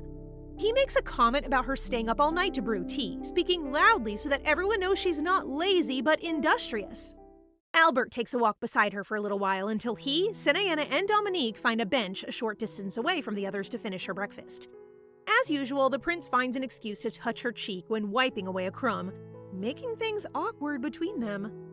He tries to recover by asking about her hobbies, and she asks about his in return. They make a perfect pair, since she's been collecting knives and he likes to collect poisons. Not creepy at all. That evening at tea time, several of the ladies are much kinder to Senianna, flocking over to ask about her tea and compliment her features. Maybe now that they know she has the interest of the prince, they want in themselves. When the Empress and her queens arrive, Rowena continues to spoil her with attention, passing her a scone and asking how strong her saintess powers are. Senianna quickly states that she has never compared herself to Lady Savayer and doesn't intend to. Queen Rowena is a little taken aback at that, but recovers quickly. While the Empress is keeping a close eye on both her and Senianna, the conversation grinds to a halt when Rowena suddenly starts to spit blood. The villa is searched at once, and to no one's surprise, poison is found in the Empress's possessions. Her chief maid complains that she carries it everywhere to get rid of bugs, which is about as believable as a flying pig. But while the Empress is being held under guard for suspicion of poisoning, Senianna walks up to her and whispers that it was Queen Rowena who poisoned herself. What kind of madness is this? It turns out that conversation with Dominique about poisons earlier was more useful than it seemed. Senianna noticed Rowena pouring coagulated milk into her tea and realized she must be trying to frame the Empress by poisoning herself. The Empress is surprised that Senianna would reveal all of this, so the younger girl admits she doesn't want the Empress to hate her. It seems to work. The Empress invites her to the palace anytime she wants, and then asks Senianna what type of poison she used. If she knows the correct strain, then she can accuse Rowena with more proof and get a buyer to confess. To that, Senianna feigns innocence. 4 days later, she is summoned by Queen Rowena, who is mostly recovered now. She has had a maid spying on Senianna since she's been meeting with the Empress while she was sick in bed and asks her what they talked about. She doesn't bother hiding that she told the Empress the truth. Rowena is shocked, not only that she figured out she poisoned herself, but that she would tell the Empress, putting her title, reputation, and life at risk. Senianna reassures her that she doesn't want the Empress's favor and promises Rowena that she didn't reveal the type of poison she used. It's obvious why Rowena was forced into such a tough spot, but Senianna tries to convince her not to take such desperate action in the future. She still refuses to join the fight between her and the Empress, but that doesn't mean they can't be friends. Just so long as she doesn't try to poison herself again. In the end, Rowena sends word to the palace saying that she didn't take poison and only bled due to fatigue. So the conflict is averted, but after a weekend of playing both sides, it's no wonder Senianna is exhausted. And that's not the end of her troubles. With civil war looming in the distance, it looks more and more likely that one side will take Lady Savayer and another will attempt to recruit Senianna for their efforts. It will only get harder to maintain her stance of pacifism as the tension ramps up. Even now, she's being torn in two by requests to meet with both Rowena and the Empress. Senianna treads a careful line, agreeing to meet both for tea that afternoon. Rowena gives her a black tear, and the Empress gives her a huge diamond. Uh-oh, this isn't going to end anytime soon, is it? After a few days of back and forth, Senianna can no longer take the pressure and goes to hide in an empty carriage at night. She is found by Dominique, who takes her to a better hiding spot overlooking the gardens. He used it himself when he was young, at a time when he wanted to unalive himself. It seems the guilt of killing innocents weighed heavier on him than anyone ever realized. In a moment of sympathy, Senianna touches his cheek, thanking him for staying alive long enough to meet her. Aww, these two are just too sweet. Over the next few days, Dominique is ordered to return to the Imperial Palace, meaning he must leave Senianna to battle with the ladies of the villa by herself for the remaining 2 weeks of her stay. When she finally gets to return to the Francis estate, her brothers and grandfather throw a huge feast, prepared just for her. No, it's actually just for her. No one else is eating, which is a little awkward. Her brothers pass her dish after dish, even including one made by the head chef Argon himself, who doesn't usually cook. The lamb sausage blows Senianna away, as do all the other dishes. She polishes every single plate, leaving not a scrap of food behind. After she's done, she gives her family a rundown of what happened at the villa. Somehow, they're not surprised to hear that she is coveted by both the queen and an empress, and nearly got embroiled in a poisonous plot to frame the empress. But they are shocked and appalled to hear that Dominique was there. As usual, Gawain and Lancelot lecture her with a warning that every man is dangerous and there's no one she can trust. These guys seriously need to get some perspective. By their logic, she should be kicking them all in the shins every time they pat her head. She finds out the next morning that the chateau has been in chaos the last few days with all the preparation to welcome her home. Her popularity outside the Francis estate has also improved dramatically. Citron presents her a huge box overflowing with party invites to prove it. But now she has a choice to make. If she's not going to return to the academy, then Senianna should make a formal debut into high society. If she's going to prioritize cooking, then she will have to cut herself off from the noble world to keep her identity a secret within the academy, as that's the only way they can keep nobles and commoners equal inside. She has 1 week to answer the academy. If she decides to go back, she will have to take an exam pretty immediately, and will therefore need the signature of a guardian. Not her grandfather, but her father. We haven't seen much of the Marquis Francis, since he has little affection for his family. That means she'd have to go to the capital to get his permission. He might be easy to convince, but her brothers and grandfather are already totally against the idea of her returning to full-time study. Senianna thinks they're undervaluing her potential, which they kind of are. The boys try to persuade her to stay, but she's stubborn enough that they end up apologizing. This is her dream after all, in both lives. They give in and agree to let her go back to the academy, this time with only top-of-the-line equipment. To make it up to her, the family summoned the most famous dressmaker in the East to make her chef's clothes. Once all her new kit has arrived, Senianna packs her bags and gets ready to head back to school. She arrives 1 day before classes start, giving her time to unpack in her new dormitory. It seems her family have already been to work making sure she's taken care of.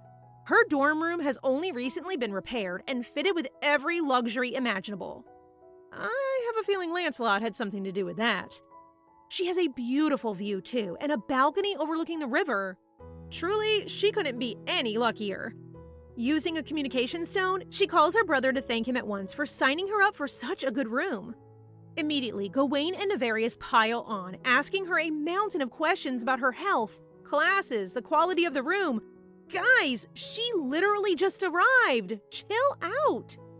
Their care and attention is such a contrast from her past life, where she had no one to call from the orphanage, no one looking out for her. She thanks her family for everything they give her and promises to call as often as possible. After that, she heads straight to the ceremony hall to be registered. On her way, she hears lots of whispers about a new arrival, claiming the royal family is messing in the affairs of the academy. But before this new controversy, Senianna has her old reputation to combat. You see, although the Senianna we know is crazy talented, before she possessed her body, the original had the worst grades in class. So it's probably a huge surprise that she came back at all. And the same old bullies are waiting to shove her to the ground, just like the old days. Jacob, Billy, and Peter are bad enough, but the worst of them is a kid named Franz Thompson, the leader of the idiots. Of course, the academy strictly forbids people from revealing their identities, but everyone knows who Franz's parents are. That's why the teachers often turn a blind eye to his disgusting behavior, which will make it harder for Senianna to get by. Fortunately, she has at least one ally in this cutthroat academy, because the new arrival getting people so worked up is Prince Dominique himself, who has just taken up the position of principal. Oh my god, this guy just can't leave her alone, can he? Doesn't a prince have more important things to be doing than running a school? Obviously, Senianna is pretty shocked, but the prince just gives her a charming smile as if it's no big deal that he's apparently abandoned his fearsome reputation on the battlefield to oversee some trainee chefs. His arrival has also interrupted the school's policy of anonymity. When greeting a member of the royal family, it is customary for nobles to put one hand on their heart and bow. The commoner students would have no idea about this tradition. So when Dominique arrives, it becomes immediately clear who is of noble birth and who is not. And surprisingly, Franz Thompson, the big shot, does not bow. Once Senianna gets inside the kitchens, she is delighted. They're super high-end and all the equipment is only the best. She sees a group of girls chatting in one corner and she tries to say hi, but they pass her by, trying to recruit the most talented pupils to share a bench with. But the guy they favor over Senianna surprises everyone by walking up to her instead. After Franz the bully, this guy is the second most popular person in the whole school. Not only is he crazy handsome, he's also the top student. Apparently, they used to work on the same bench together before everything kicked off. Of course, Senianna didn't know that because she doesn't have all her memories, and it's also been a really long time. But despite being ignored in class, Senianna still really enjoys being at the academy. Learning top techniques is enough to keep her happy, even when the threat of bullies lurks around every corner. While walking back to her dorm one day, Senianna spots a small crowd in front of the principal's office. She assumes that Dominique must be drowning in work, so there's no way she'll get a chance to see him today. That is, until a mysterious figure grabs her wrist. Does anyone else feel like they know exactly who that hand belongs to? If you guessed Dominique, congratulations, you were right. He pulls her aside, leaning uncomfortably close as per usual. Once they're both tucked away in a quiet corner, he admits that he's had so many people demanding his attention that he just wants to hide for a bit. It seems he has been sent to the academy as a punishment since he failed to find the mana source on the Francis estate. Well, actually, that's because Senianna got there first, but we don't need to dwell on the details. Every time these two talk, it quickly becomes awkward since Dominique is so obsessed with gazing lovingly at her.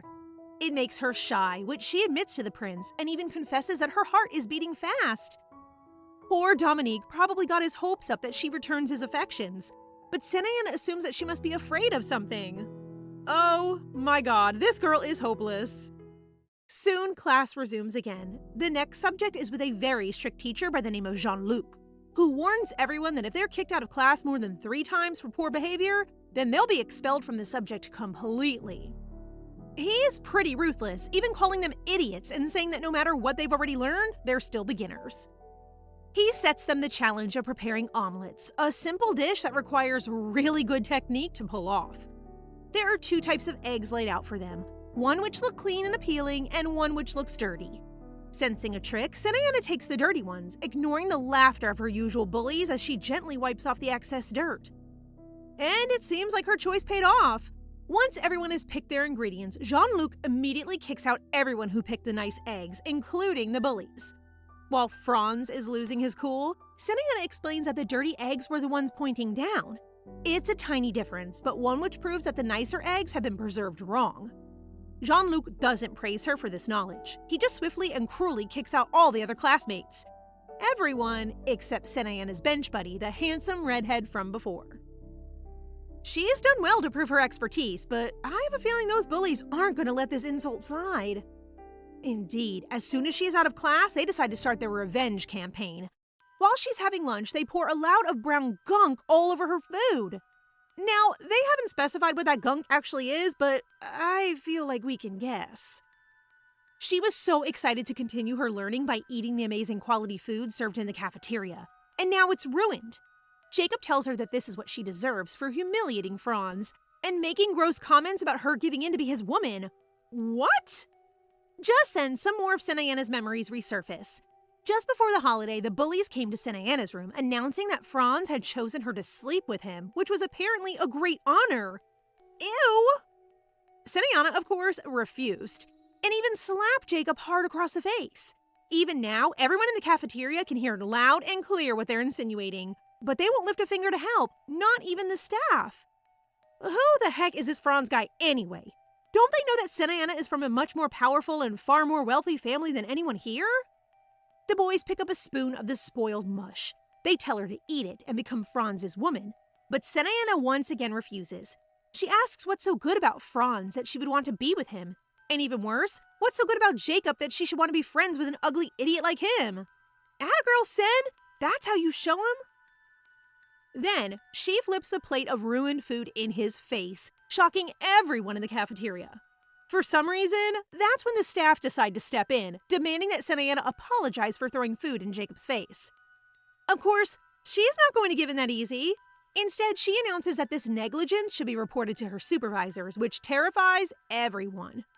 But after a few tense moments, Franz himself storms in and surprises everyone by disciplining Jacob and telling Senianna to behave better in the future. Well, I don't know how he has the arrogance to act like she's in the wrong, but it seems like Franz is scared of her somehow. Has he found out whose family she really belongs to? Of course, Franz may have ordered his cronies to back off, but for Jacob, this is personal. He goes full Mission Impossible style and climbs up to her room in the middle of the night, planning to get back in his boss's good books by capturing Senianna for him. Lucky for her, he doesn't make it to the top. Prince Dominique is waiting, and as soon as the kid comes in sight, he grabs him and throws him to the ground. Uh-oh, he's really done it now. The next morning, Jacob has been expelled. A letter is hung up on the notice board, and suddenly, he's just gone. And once his full details are exposed, the students discover his true identity. A son of a horseman from the southern regions. Well, there goes any sense of privacy. People are already raising the same points to the prince. Revealing Jacob's full name has gone against the strict rules of the Academy and put his family reputation at risk. While he's getting an earful from one of his stewards, they run into Senianna, who quickly bows when she sees he's got company. Like some kind of friendly grandpa, Dominique drops a piece of candy into her arms and then just walks away? Senianna is just about to unwrap it when someone grabs her hand and pulls her after him. Someone with bright red hair. Once they're out of sight, Franz slams her against a wall and says she looked like she was real friendly with the principal. He threatens to tell the Academic Affairs Committee, but she threatens him back. Does he want to take the risk of his name appearing next on the notice board? Furious, Franz raises his hand to slap her, but before he lands a hit, he gets knocked backward by a flying book. Actually, he gets knocked out. Who the heck threw a book hard enough to make him unconscious? Surprise, surprise, it's the star student who is conveniently perched on a windowsill above them. He doesn't explain himself, doesn't ask if she's okay, just requests that she come up and bring the book back. When they're inside, he tells her to apply for Professor Jean-Luc's class, since it's likely they'll be the only two to participate. He hands her a form with his name signed on it, Ahuso.J. Senianna is a little caught by the weird spelling, and points out that if you read it backwards, it spells Joshua. Yeah, I think that's the point, bestie. He points out that her nickname Sen has the same purpose. On the topic of names and families, Senianna asks if he knows anything about Franz's family since he's protected by so many people here at the Academy. Also isn't sure, but the rumor goes that he's the nephew of the elder master of the Eastern Francif family. Oh wait, Francif as in Senianna Francif? How could that be possible? She goes to ask Citron, but her maid has no answers either. The Francifs are a big family. It's tricky to work out who is who. But Senianna gives a description of his features, and Citron promises to investigate further at home. It would be kind of weird if he turned out to be her second cousin? Does her grandfather even have a sibling? Despite this latest family drama, Senianna's main focus is still on her food. In her next class with Professor Leah, she prepares a traditional Korean dish of cold summer noodles with soybean sauce. Her professor loves it so much that she even asks for the recipe, so that must be a good sign. She is awarded an A on the assessment, and even her peers are impressed with her dish. The professor announces that candidates for the Royal Kitchen will be selected based on 3 exams in total. The judges will be invited from various fields outside the Academy, which means someone from the Francif family could even make an appearance. Well, that would be handy. The first exam will take place at the end of this month, so she'd better start practicing. The first exam is also one-on-one, which makes it extra stressful depending on who gets picked to be her opponent. As Senianna is walking back to her dormitory that evening, she spots Aso lurking by the door. They head inside together, but before they even got 3 steps through the door, Aso tells her the competition schedule has already been announced. Senianna freaks out and sprints to the notice board at once. And what do you know? Sen's opponent is none other than Franz. The theme of the test is beans and bundi, which means the judges are likely to be from the southern region. While she's testing out the sample material left for them, Aso compliments her soybean noodle sauce in the most Aso way possible by saying he tried to make it himself after class. She gives him the recipe and praises his ability to recreate a dish just from having seen it made. They're getting along well, but as they walk up the stairs, the principal materializes from the shadows and scolds them for talking in the hallways. Is that really a rule? I feel like that's pretty normal school stuff. Dominique deducts some points from Aso's grades and orders Senianna to visit the principal's office at sunrise the next morning. Jeez, what a meanie! Poor Aso even tries to take the same punishment as Senianna, but the prince coldly tells him to follow the orders they were given. Yikes.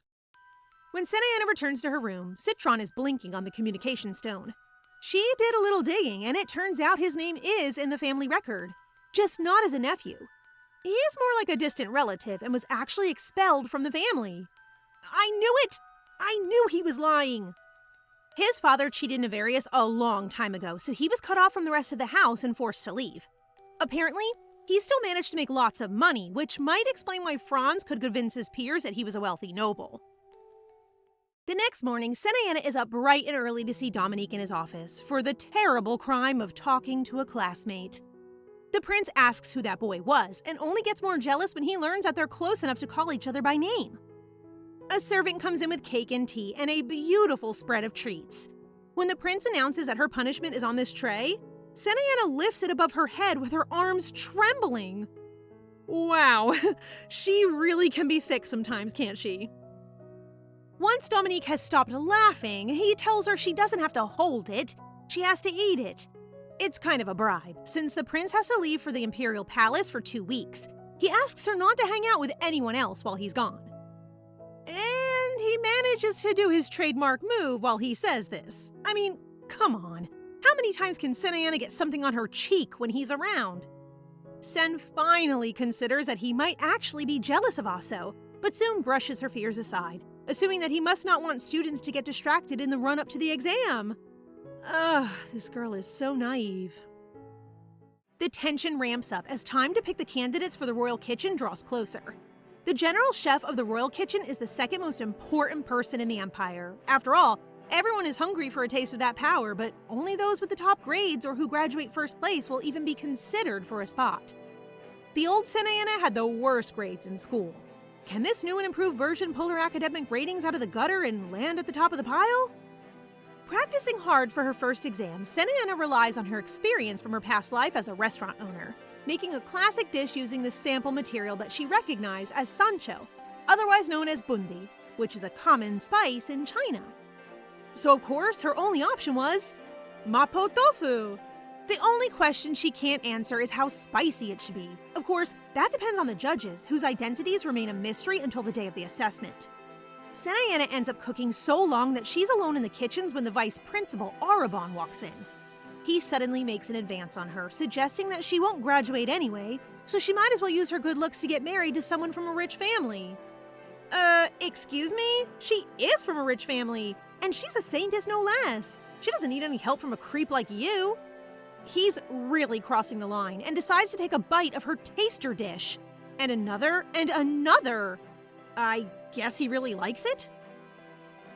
Suddenly remembering the girl who made it, Arabon changes his tune and says the sauce is too thick and it doesn't make use of the original ingredients. Ugh, whatever, dude. On the actual day of the exam, Senianna ignores the vice principal and sticks to her guns, making mapo tofu again. Every one of the students seems exhausted and stressed. Everyone except Franz. The rumors say he found a way to cheat, so of course he can walk out with a smile on his face. In the preliminary round, the Academy's professors serve as judges. The students come up in their pairs to be judged. It seems like most people haven't used the bundi spice as the main ingredient, but more like a garnish or a side dish to something they're more confident with. Senianna and Franz are near the last group to be assessed. First up is Franz's dish, which is a hit with the judges. His flavor combinations are good. His ingredients are good. One judge in particular, Vice Principal Arabon, is laughing just as Senianna realizes what dish he's served. Mapo tofu. I can't believe it. Why did the Vice Principal cheat? And why does he want to target Sen so badly? When her dish is brought before the judges, no one is impressed. Although there's a slight difference in seasoning, the main ingredients of the dish are practically identical. There could be no doubt, someone stole the other's recipe. Instead of being steamrolled by the vice principal's scheme, Senianna puts on her best smile and asks to taste her opponent's dish. For educational purposes, of course. Given the time constraints, it's impossible for Franz to have made his own tofu like she did, so she deliberately asks him about it. The other students and professors start piling on questions about the spices, the techniques, and he can't answer any of them. The vice principal then gets involved, saying he can tell what she's trying to do. He says there's no excuse for blaming her classmates when it's her dish that landed her here in the first place. He tries to move the discussion along to give Franz the win as quickly as possible. But Senianna isn't going to back down that easily, not after how hard she worked to get back here. Luckily, there is someone on her side. Professor Jean-Luc speaks up and points out that no one said it was a win for Franz. The vice principal's attempt to hurry along the judging suddenly makes the other professors suspicious. Now that he's got the others on side, Jean-Luc suggests a rematch, so that they can watch them both make it again and see who was the real creator of the dish. The professors agree, so their result is suspended for the time being, until they can hold a rematch another day. As soon as the judges have left, Franz flies into a rage, slamming a fist down on her table and calling her all kinds of rude names. His cronies have to hold him back. That's how you know he's really gone too far. They shove him out of the room before he can cause a scene. But Senianna is still frightened. For a girl who was abused as a child, that kind of thing can be really triggering. Even after he's gone, her hands are shaking. While she's trying to keep it together, Aso appears and asks why she isn't angrier. He saw her making her dish and even offers to be a witness and prove she was the original. Senianna is determined to sort this mess out herself, but she thanks him for his concern. Aso, cold as usual, says he wasn't concerned. He just doesn't like Franz getting away with things. He leaves her an ointment for the burns on her hands and walks away. Meanwhile, Franz is getting himself in a panic about the rematch. They've been instructed to use their remaining beans, but of course, he didn't use any the first time around. If he has to make tofu from scratch, it will be as good as admitting to the fraud. But he's hell-bent on getting into the royal kitchens. He won't give up the life of a noble that easy. So he visits the vice principal once again and slams a sack of coins on his desk, asking him to cook the rest of his dishes for him. Wow. So not only is he evil, but he's also lazy? At least try to do it yourself. I'm not even sure how that's going to work, since the judges are supposed to be external to the school. But I guess money can solve anything. Senianna is really not looking forward to going up against Franz all over again. She stayed up all night just to make sure she brings the very best with her to the exam. One of the kitchen staff makes a comment that she has really bad luck to have Franz as an opponent. Everyone truly believes he will win no matter what. Just as he's about to take the card away, another staff member runs up saying they need to check something. That gives Sen a chance to stare at the two dishes. No way. Is she thinking of swapping them? A short while later, the examiners are assembled and the final round of judging begins. They seem like a mean bunch. One of them, named Count Kalse, isn't satisfied by any of the food since it doesn't please his southern palate. Sen and Franz are up last, but when the dishes arrive, the judges are shocked. The name tags have disappeared. Oh, clever! So now they have to judge truly on merit instead of their bias. This surprise throws the judges into disarray, especially the ones who have been bribed to pick Franz's dish. Auron kicks up a fuss about the missing name tags, but Jean-Luc and the others don't care, so they proceed with the judging. The first dish receives heavy criticism. Some of the examiners actually look a little disgusted.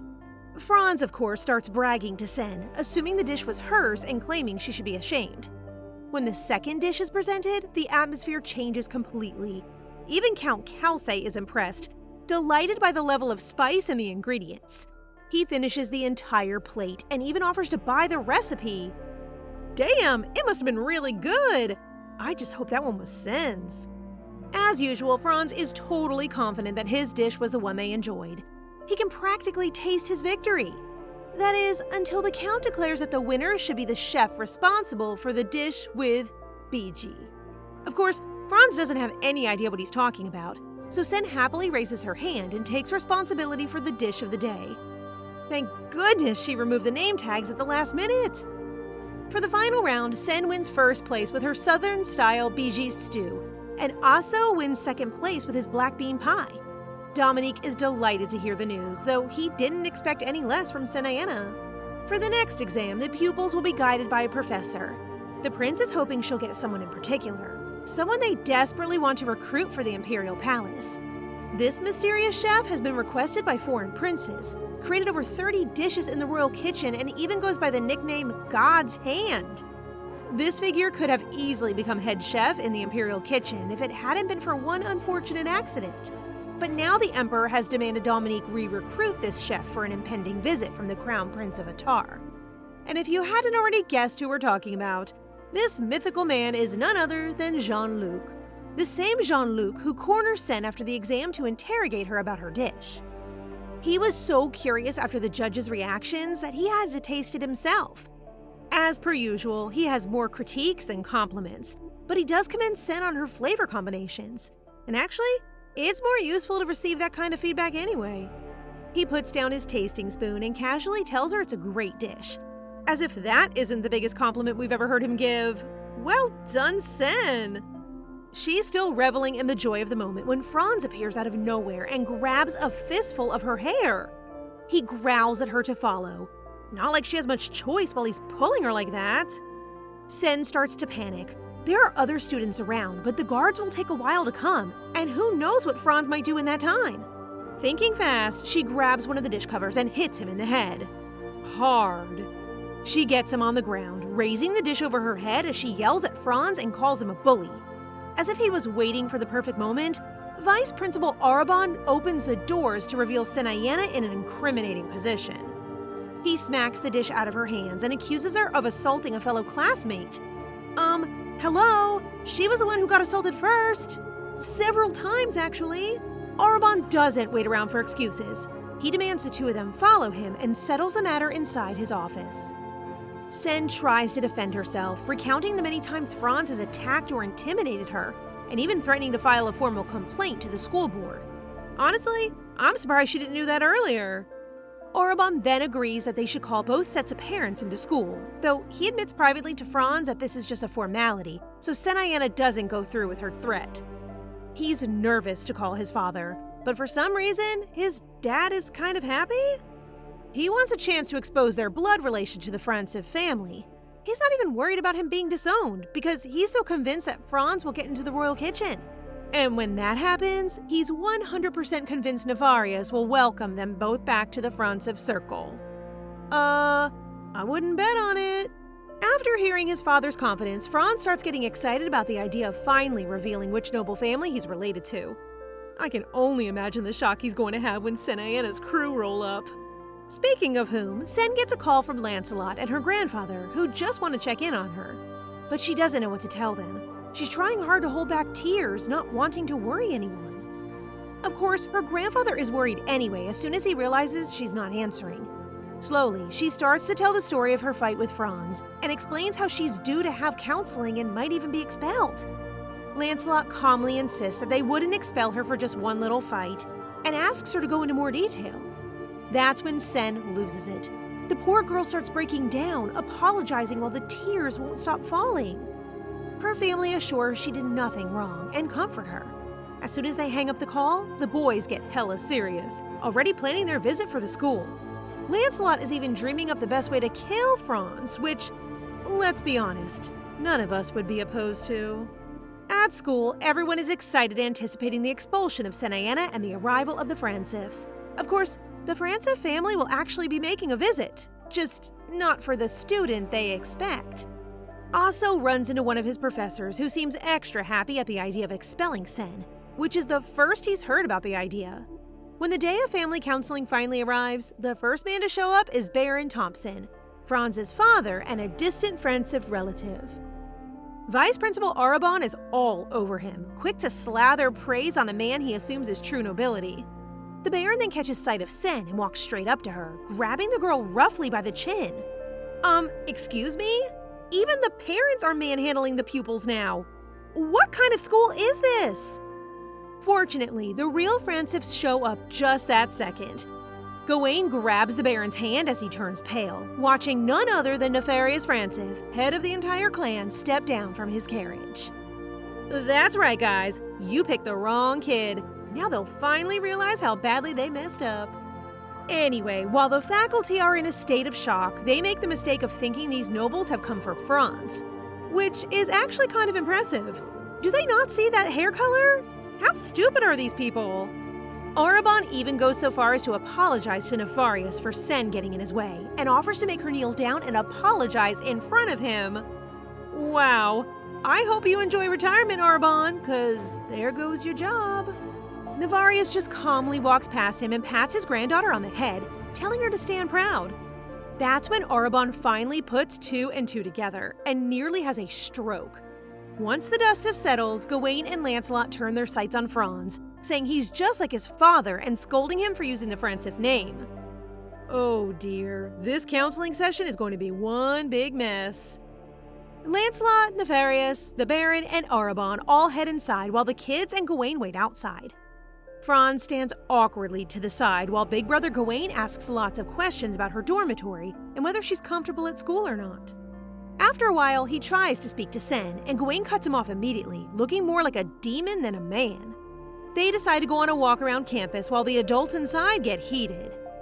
Arabon tries to fix his mistake from earlier, but the damage was already done when he told Sen to get on her knees. The only person who seems to realize this is Baron Thompson, who kneels on the ground before Nefarious, pleading for mercy. Instead of mercy, he gets a cane to the leg. Nefarious is not in the mood to forgive, and neither is Lancelot.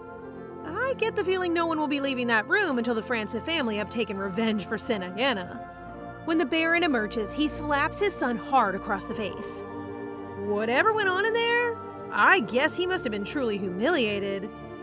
The school boards scurry away, leaving the Francis boys to reassure Sen that everything will be okay from now on. They want to treat her with a special trip of her choosing and ask that she open a portal to wherever she wants to go. Of course, the one place she wants to go more than anywhere is home, back to the Francis estate. A lot has changed since she last visited, including a beautiful rose garden that was planted especially for her. Gawain is still teasing her about it when Lancelot calls them in for dinner, which is, you guessed it, also prepared especially for her. The boys and her grandfather watch happily as she relaxes, eating to her heart's content. They ask about the exam, since they heard someone try to trick her then as well. But Sen reassures them that she already has that under control. And now that expulsion is out of the question, she can finally enjoy coming first place. Her family are delighted, but also surprised. I mean, in the past, she was a pretty consistent loser. When a butler comes over to deliver some news to Navarius, he asks about his son, who is also in the academy. He's basically just using it as an excuse to brag about Senianna, who turns bright red. As if that wasn't bad enough, the butler suggests they hold a party to celebrate her success, which of course Navarius agrees to immediately. Meanwhile, back at the academy, the prince finally has a chance to discipline Arabon. He's really done it this time, disciplining staff and students alike without warning, holding an expulsion meeting without telling him, and most importantly, ignoring Sen's repeated protests about her treatment. For all of that and more, Dominique fires Arabon and orders the same fate for any other members of the faculty who supported him. He leaves Franz be for now, but does send the Francis carriage back to their estate. Sen's identity is supposed to remain a secret, remember? Otherwise, she might have to be expelled for a whole nother reason. It's obvious the Francis have left their carriage on purpose so that everyone would know what family she's from. But they should at least pretend to have some secrecy. Rules are still rules, after all. Over in the Savayer family, news of Asso coming in second place have not been well received. The two Savayer twins, Joshua, aka Asso, and his sister Irene, the Saint, have always been a slightly odd pair. Irene is loved by the Empire and famous for her abilities, while Joshua has spent his life staying quiet, not even trying to meet the same expectations as his twin. As a result, his father has a clear favorite. Irene tries to reassure him that Joshua is talented and will win first place again next time, but the Marquis Savayer won't let it go, especially since he was beaten by a member of the Francis family. So I guess everyone knows about Sen's real identity now, which means the rest of the Empire also knows that the newest Saint is training in the Royal Academy. That threatens Irene's position somewhat, which only puts more pressure on Joshua to succeed and make sure Senianna doesn't join the royal kitchen.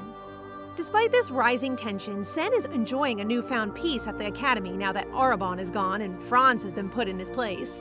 She's even making new friends now that people aren't afraid to talk to her. She even gets an invitation to eat lunch with some of these friends who find her totally adorable, completely the opposite to the Senianna they knew from last year. With this new gang, they discuss the upcoming vacation and which teacher they want as a tutor for the second exam. For Sen, there's only one option: the grumpiest teacher who hates pretty much every student in this academy. He even tries to ignore Sen when she knocks at his door. Luckily, she knows all his tricks by now and barges in anyway. Even her friends try to stop her from asking him, but Senianna only wants the best, so it has to be Professor Jean-Luc. He immediately refuses, claiming she's not skilled enough. Yeah, that's why she's at this academy, to get better. Even Jean-Luc can't dispute that. He clearly doesn't want to take her on, but after hearing about her dreams of running a small restaurant on the beach, he softens. He was just about to accept her when a knock at the door announces the arrival of Asso, who also wants Jean-Luc as a tutor for the exam. The professor already refused him once, but he has to take someone, even though he desperately doesn't want to. However, he doesn't pick Asso, he picks Sen. Asso is outraged. He's usually so reserved, but it seems like he has a real grudge against Jean-Luc. And the professor dislikes him just as much. He can't stand Asso's arrogance and has no intention of working with him. He can see right through the Savayer kid and knows that he's only using his cooking talents to gain political power. For that reason, he signs with Sen, only to kick her out seconds after her pen has left the paper. Kinda makes it seem like he only agreed to get rid of Asso, but at least she got her guy. The only thing left to do before the exam is get a parent to sign her consent form. Unfortunately, it does have to be a parent, which is a bit of an issue since her father is so far away. He's also a horrible person, but that's besides the point. Even Citron seems a little worried about it, but she doesn't have much choice. Sen plans to portal straight to the capital to see the Marquise, hoping that she can be in and out as soon as possible. When Nefarious hears, he offers to send a full fleet of knights, but his granddaughter assures him that's not necessary. There are still a few days before vacation, so she wants to practice as much as possible before facing her father. It is still an exam period. Jean-Luc, who has been warned that if he doesn't take on a top-ranking student this exam will be fired, is having a mini crisis in the gardens when he spots Sen working hard in the kitchens. He storms in to find her crouched on the floor, defeated, and tells her to get back to work. Apparently, he doesn't care about the tutoring part of being a tutor and expects her to just practice hard on her own while he watches. Sen can accept that, but begs for his help with just one thing. No matter how many times she tries, her shellfish always goes hard when she grills them. He makes her start from scratch and points out her mistake at once. She was keeping the shellfish and their innards together, which increases the risk of poison and affects how they're cooked. It's embarrassing to make such a basic mistake, but at least it means that Jean-Luc will have to show her from the start how to do it right. She heads back to her room that evening, pleased that the professor is finally going to start teaching her, even if he does want her up at 5 in the morning to do so. Sen wakes up from a strange dream with monsters and begonia petals and her old teacher. But there's no time to dwell on it. The exam is drawing ever closer. She needs to head to the capital and get permission from her father. But as soon as she starts thinking about the market, she ends up portaling there by accident. Before she can even think about teleporting to the Marquise estate, she's caught up in a hostage situation between a criminal and the police. Ugh, this poor girl just can't catch a break. Suddenly, a strange man appears out of nowhere with blonde hair and a cape that says, "Hello, I'm the next male lead. Looks like we have a new love interest, guys. And it's about time, too. Dominique needs some competition." The knights kneel before him at once, signaling that this man is the lord of the capital. Wait, but that means...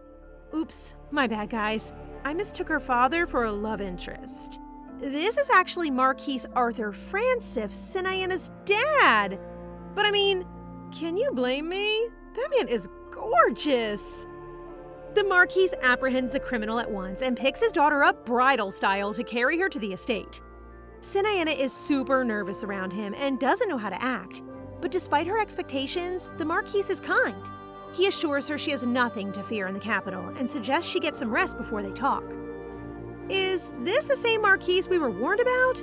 The one Citron thought might kill her if he got too mad? He doesn't seem so bad. He even assigns her a personal maid and a pair of knights to guard her room.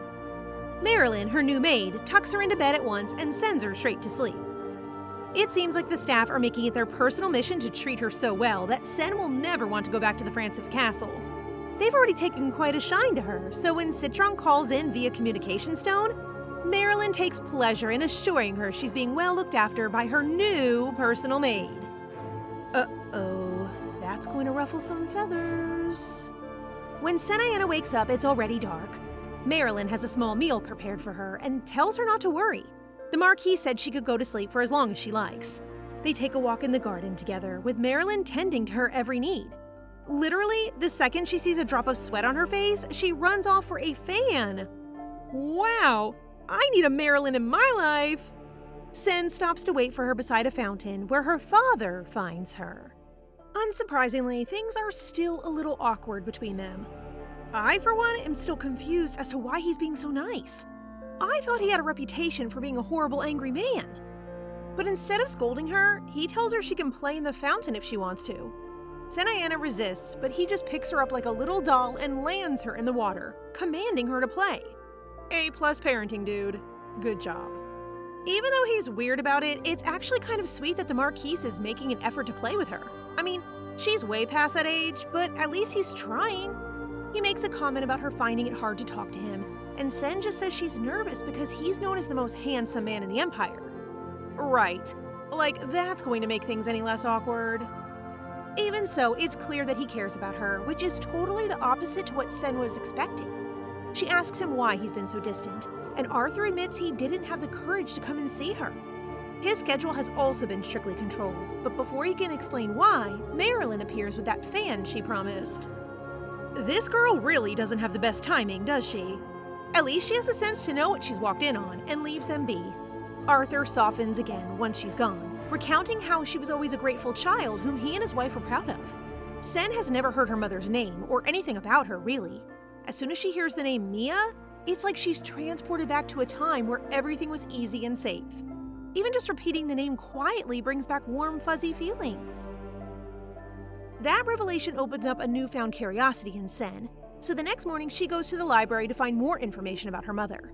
She looks in a journal from when she was about 3 or 4 years old, but she's interrupted by voices when her father walks in.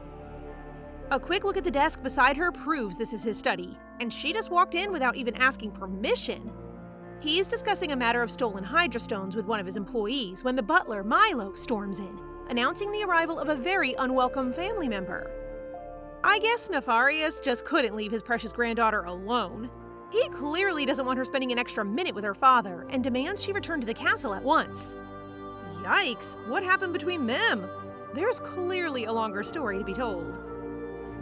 Senianna is also surprised by the tension between them. She can feel it all the way from the desk she's hiding under. While the two of them are going at it, Sen tries to move to a better hiding spot, cringing at the vicious way they're talking to each other. Nefarious came all this way because Sen's communication crystal wasn't working. He tells his son to stop acting like a real father, but Arthur says it's his fault he can't be one. It's hard to tell what they're saying, and before things can go any further, Sen gets caught and bangs her head on the desk.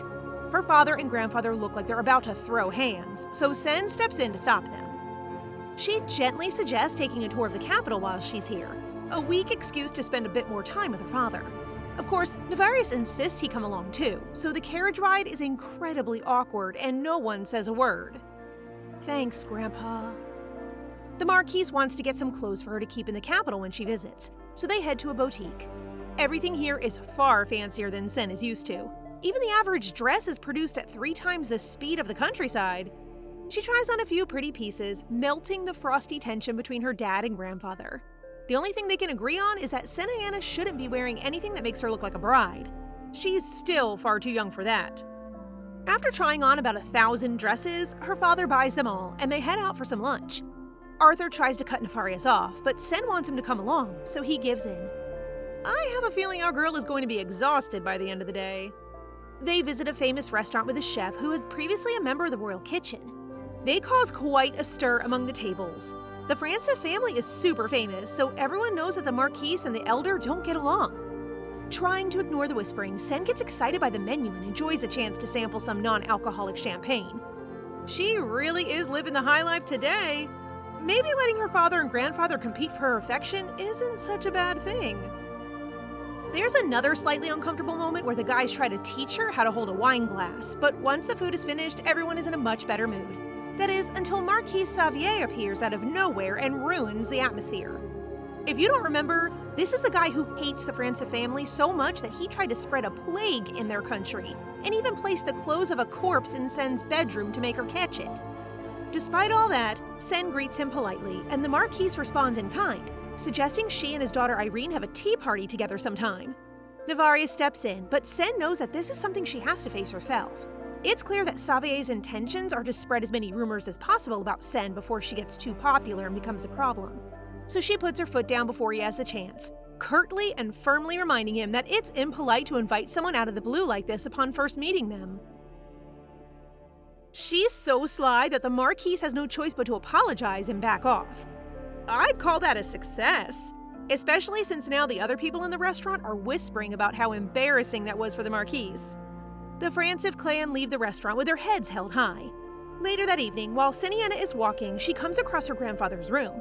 She pops in to say hi, surprised to see that he's still awake. Their conversation turns to his argument with Arthur. Sen really wants to know what happened between them. If it was bad enough to separate a father and daughter, then doesn't she deserve to know? Nefarious reluctantly admits that she was kidnapped. He was against Arthur's marriage to Mia in the first place, but then he lost Sen as well. He couldn't forgive his son after that, so he decided to raise her himself, and the rest is history. Although, he can tell the damage he's caused and promises not to stand between them in the future, which is unexpectedly understanding of him. He must really love his granddaughter to make that kind of exception. But of course, it wasn't always like that. Sen asks him why he used to hate her, and Nefarious seems surprised she doesn't remember. It turns out she revealed sensitive information to their enemy, which caused the death of almost 1,000 people, including some of Nefarious's closest friends. Whoa, okay. That's way heavier than I was expecting. No wonder he neglected her. Sen is heartbroken. It wasn't her who made that mistake, but that means it's also not her who deserves their apology or their affection. She is not the real Senianna Francis, and that secret is beginning to weigh heavier every day. After that very emotional conversation, Sen wakes up the next morning to find her old friends from the castle have arrived. Citron and Marilyn square up, as do her 2 sets of guards. Trying to distract them all, Sen takes everyone for a walk through the mansion, stumbling upon a portrait hall. Citron and Marilyn take turns describing her family members, including her grandmother and eventually her mother. The freaky thing is, her mother looks exactly like her teacher from her past life. No way. Does that mean they're the same person?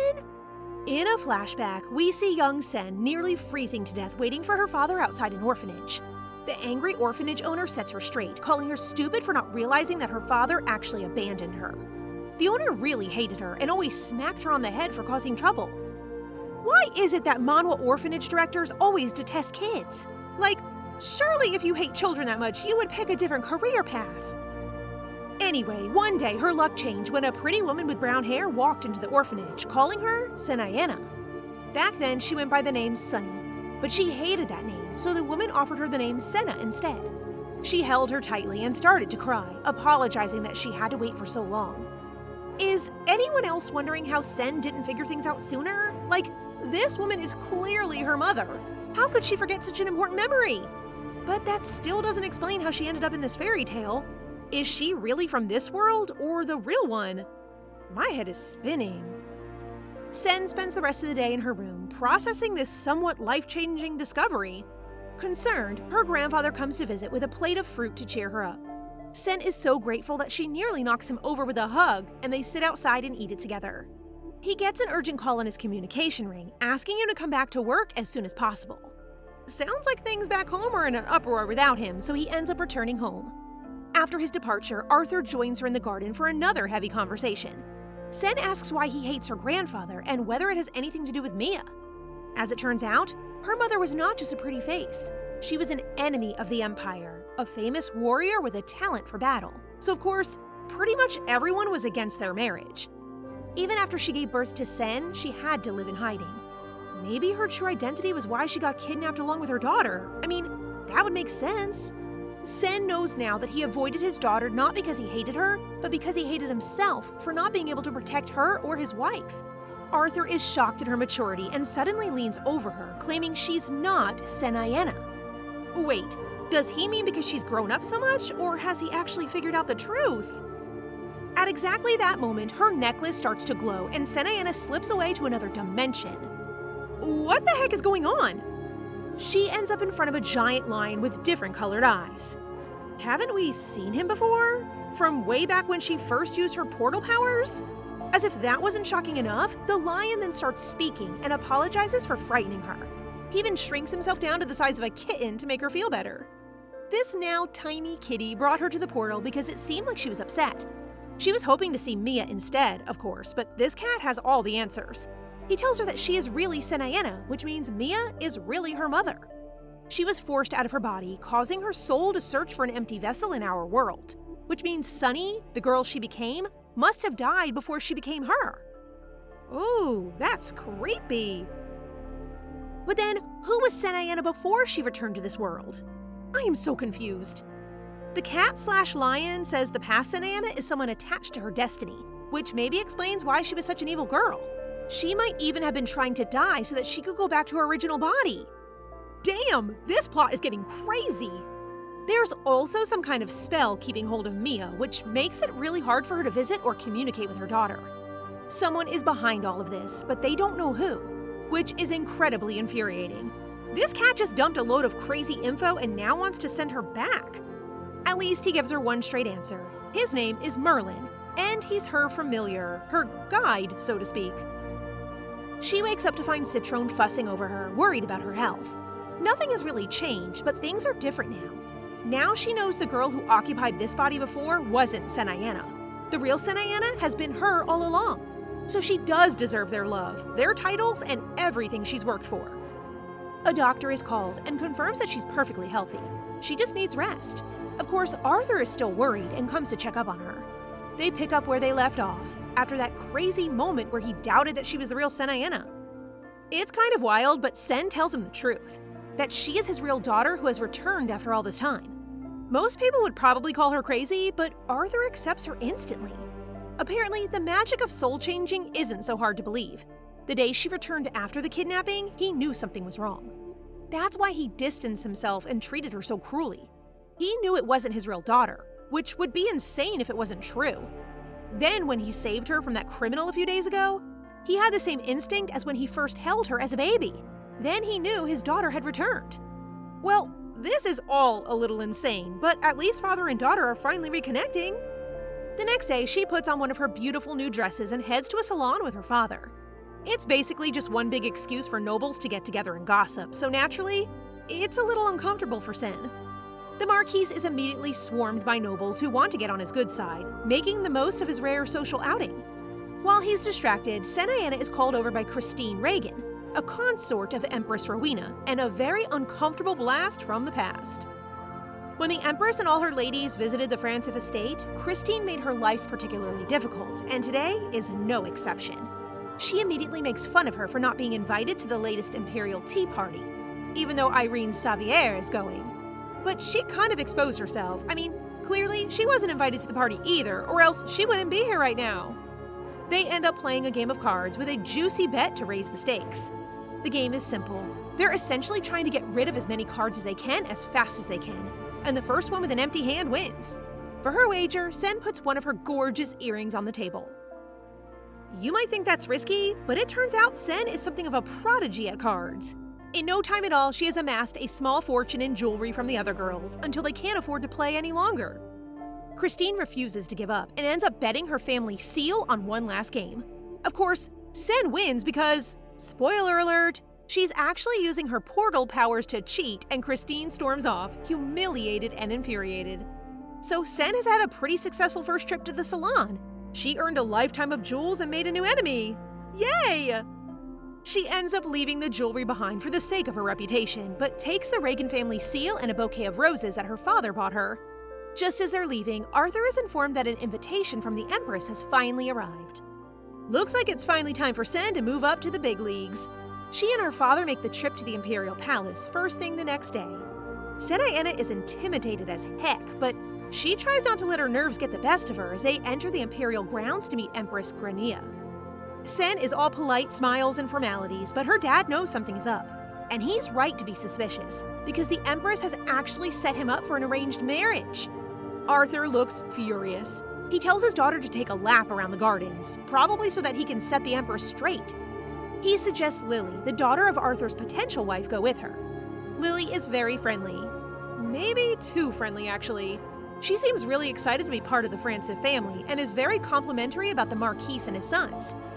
Does she want to move in on the boys? 'Cause it really seems like she's up to something devious. After their visit to the palace, the Marquis becomes very busy.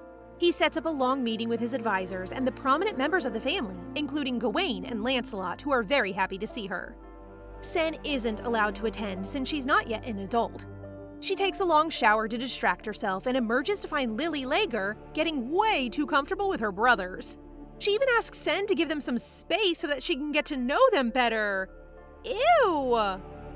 Obviously, she's not going to leave this psychopath alone with them, so they sit down as a very awkward foursome and have some cake that Lily's mother brought.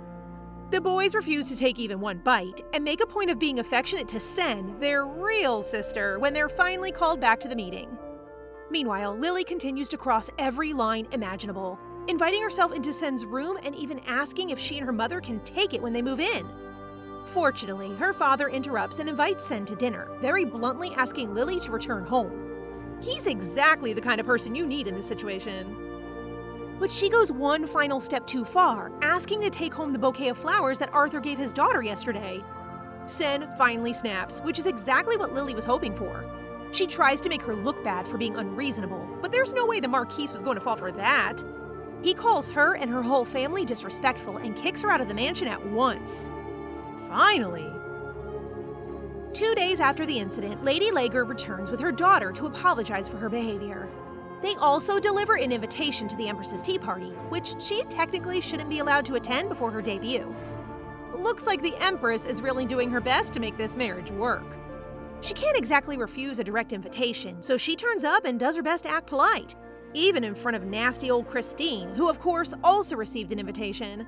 Everything is going fine until Lady Lager and her daughter arrive. And guess what?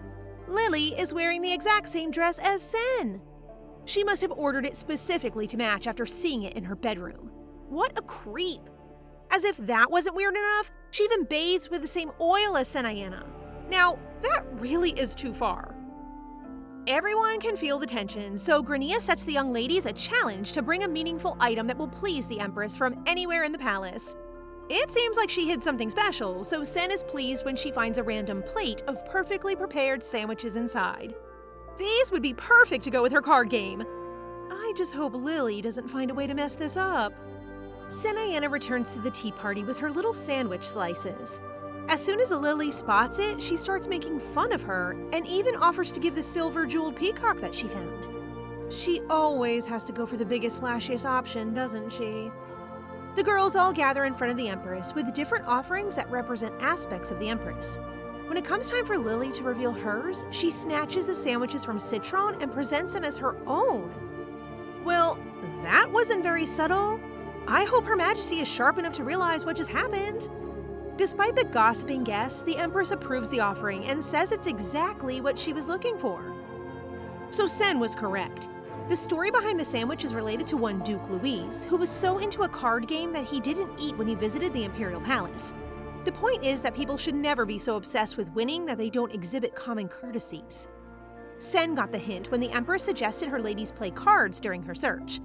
It's most probably because she heard about Sen and Christine's bet in the salon and wanted to scold Christine for going so far as to wager her family's seal. Ouch! As if she hasn't been humiliated enough already. In return for guessing correctly, Lily is given a golden bracelet and pendant, which is basically a sign of Her Majesty's affection.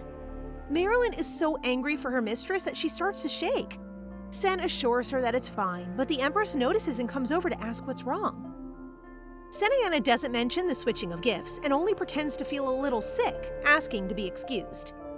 I don't know about you guys, but if I were her, I would not be taking the high road right now.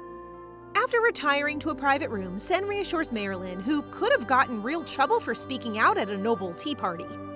Then, as if Lily wasn't satisfied with the trouble she's already caused, she butts in and apologizes for switching their gifts.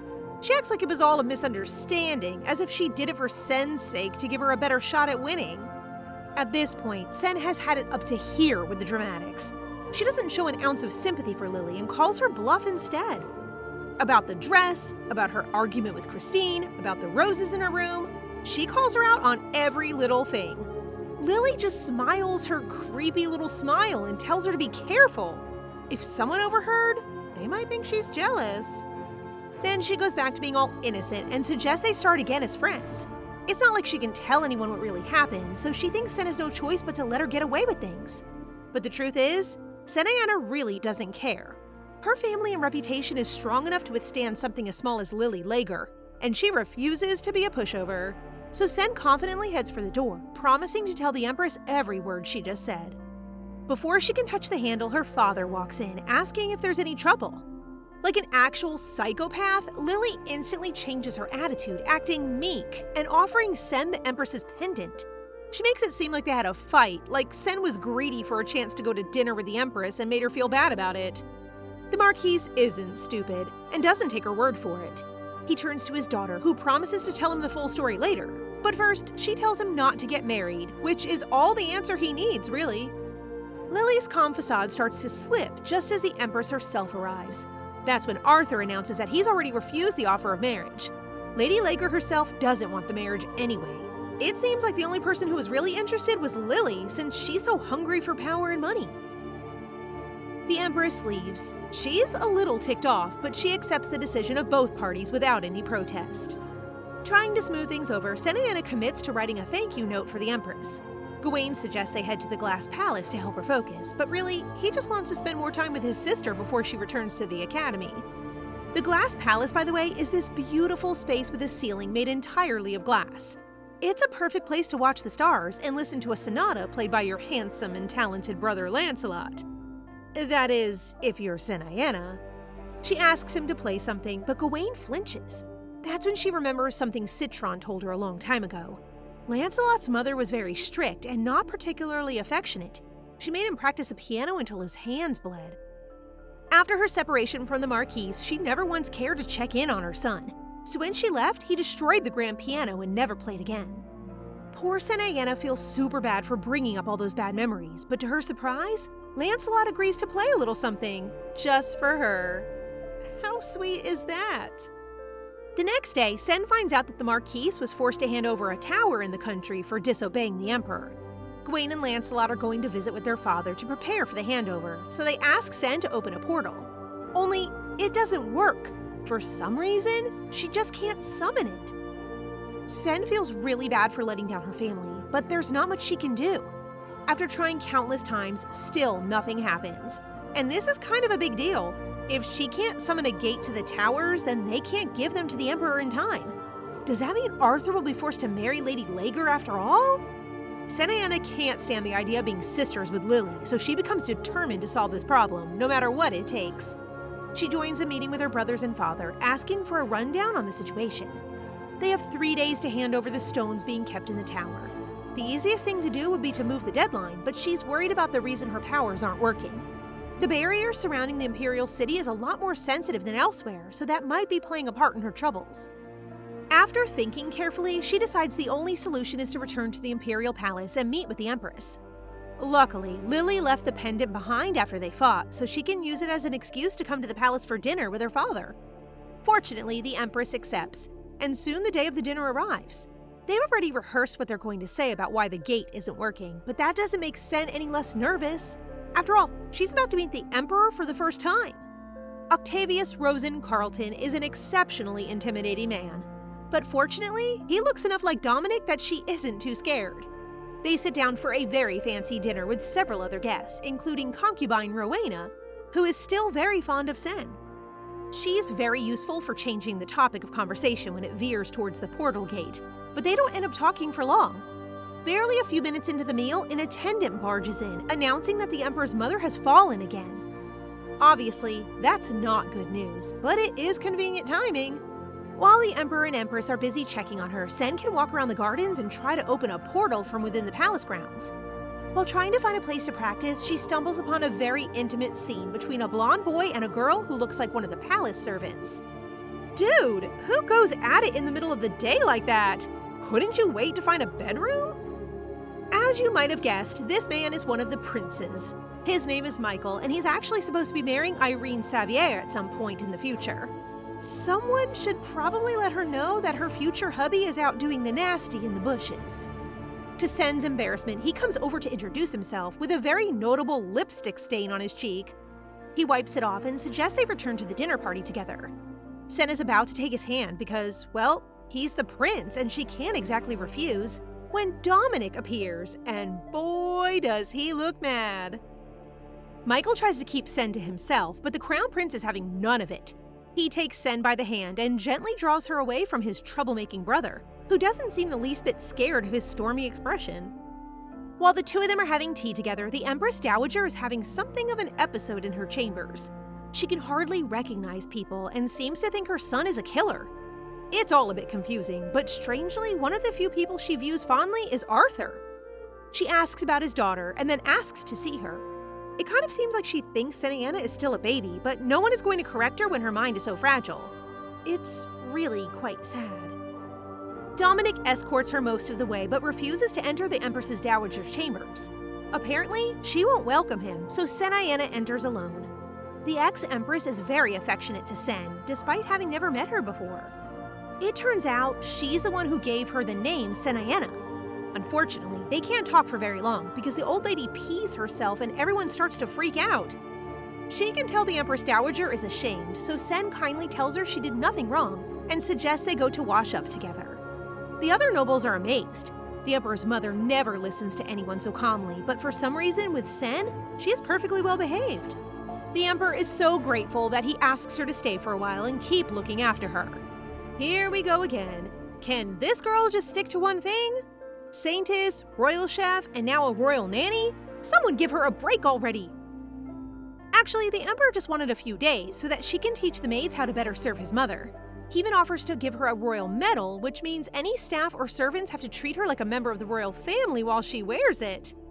That kind of special treatment would also make it a lot easier to prolong the deadline for delivering the stones and increase her chances of opening a portal in the palace. So she basically has to accept. The next morning, she is up bright and early to greet the Empress Dowager in bed. Her first problem is that the lady refuses to eat, claiming her food isn't tasty. Of course, that's not even a little bit true. It was made in the royal kitchen after all. The problem is that she's wrapped up in her memories and doesn't want anything that feels unfamiliar. After briefly reminiscing, she suddenly throws a tray at the maids, accusing them of working for Otto, a nickname for the current emperor Octavius. You see, she had a soft spot for her son Duke Oliver, the emperor's younger brother. He actually tried to betray Octavius and was therefore executed for treason. Empress Dowager Sophia was completely distraught, as anyone would be after the death of their son. After that, she was demoted, her mental state started falling apart, and the rest is history.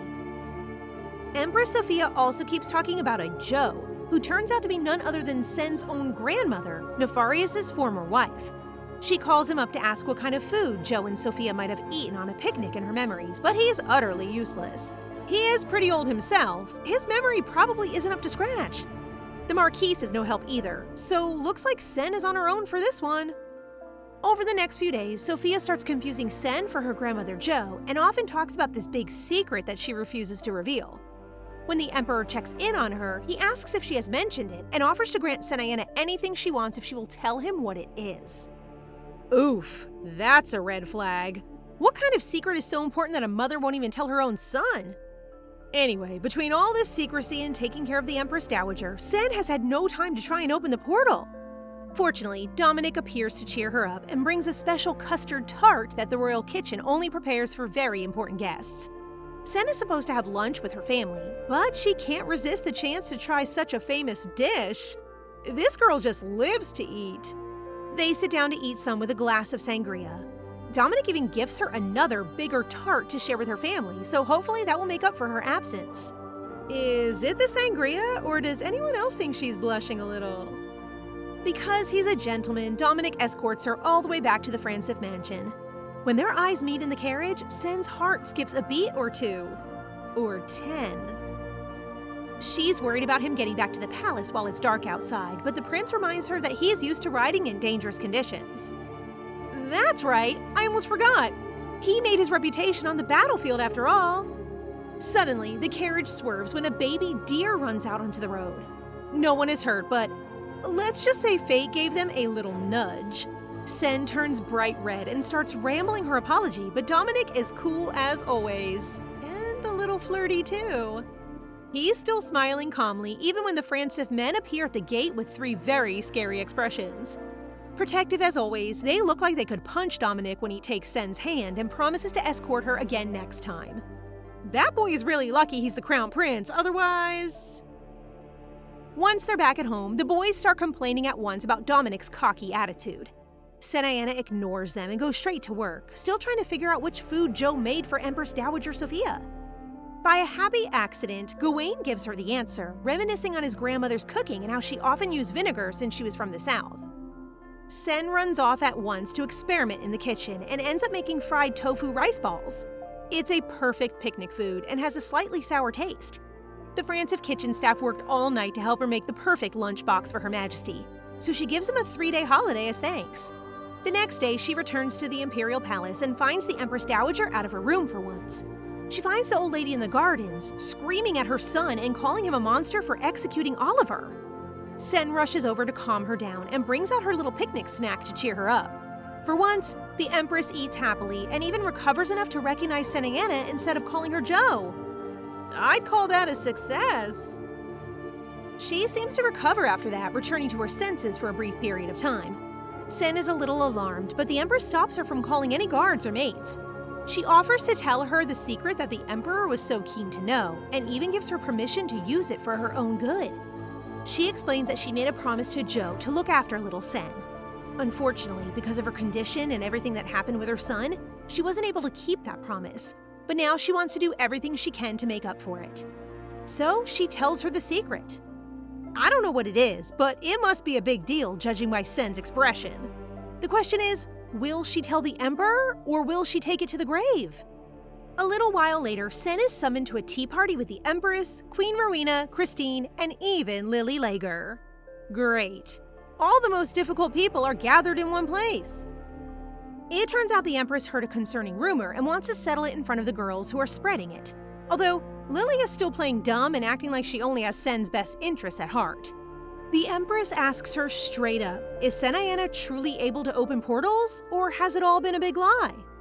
Sen is shocked. The only people who know she's had trouble opening the gate are her brothers and father, so how did this rumor even start? One look at Lily answers all her questions. This is all because of her. I knew it. She should have dealt with this girl a long time ago. But this is so confusing. What could Lily have done to mess with her abilities? Is it poison or something? Either way, Sen is in a tough spot right now. She can't prove them wrong because she can't open a portal here, so she does her best to put the pressure on the noble ladies instead, accusing them of doubting the word of the Francis family and asking her to use her powers without the permission of the emperor. Rowena backs off immediately, and the Empress also doesn't want to put any pressure on her. The only person who keeps pushing is Lily, so Sen snaps back. She's not a circus monkey, so why should she perform like one? She walks off, but Lily goes as far as to chase her outside. She offers to help her hide the truth about her abilities from the public and squash the rumors if she aligns with the Lager family. Sen stays cool as ever and refuses, infuriating her opponent. When Lily returns home that day, she conspires with her grandfather, who has clearly been trying to take the Francis family down along with her. He accuses her of failing her task by not getting the Empress and Queen Rowena on her side. But she assures him that Senianna will not be able to prove her powers, and eventually they'll have to turn to the Lager family to hide that Sen has lost her abilities. Wow, the lengths this girl will go to are insane. Does she really want to be a Francis that badly? Lily's grandfather agrees to mobilize the other noble families, giving her one more shot at Senianna Francis. 3 days later, on Turban Lager's request, the noble families request to meet the emperor. They demand Senianna prove that she's really a saintess, putting the Francis family in a corner. Somehow, Sen manages to stay cool on her last day caring for the Emperor Dowager. When she's summoned, she walks to meet the nobles with her head held high. Though, honestly, I'm not sure how. Am I the only one panicking? Why is she so calm? So guys, what do you think of this story so far? Please subscribe and turn on notifications for updates on this and all our other stories, so you can be the first to find out when they're out. Thank you so much for your support. See you in the next one!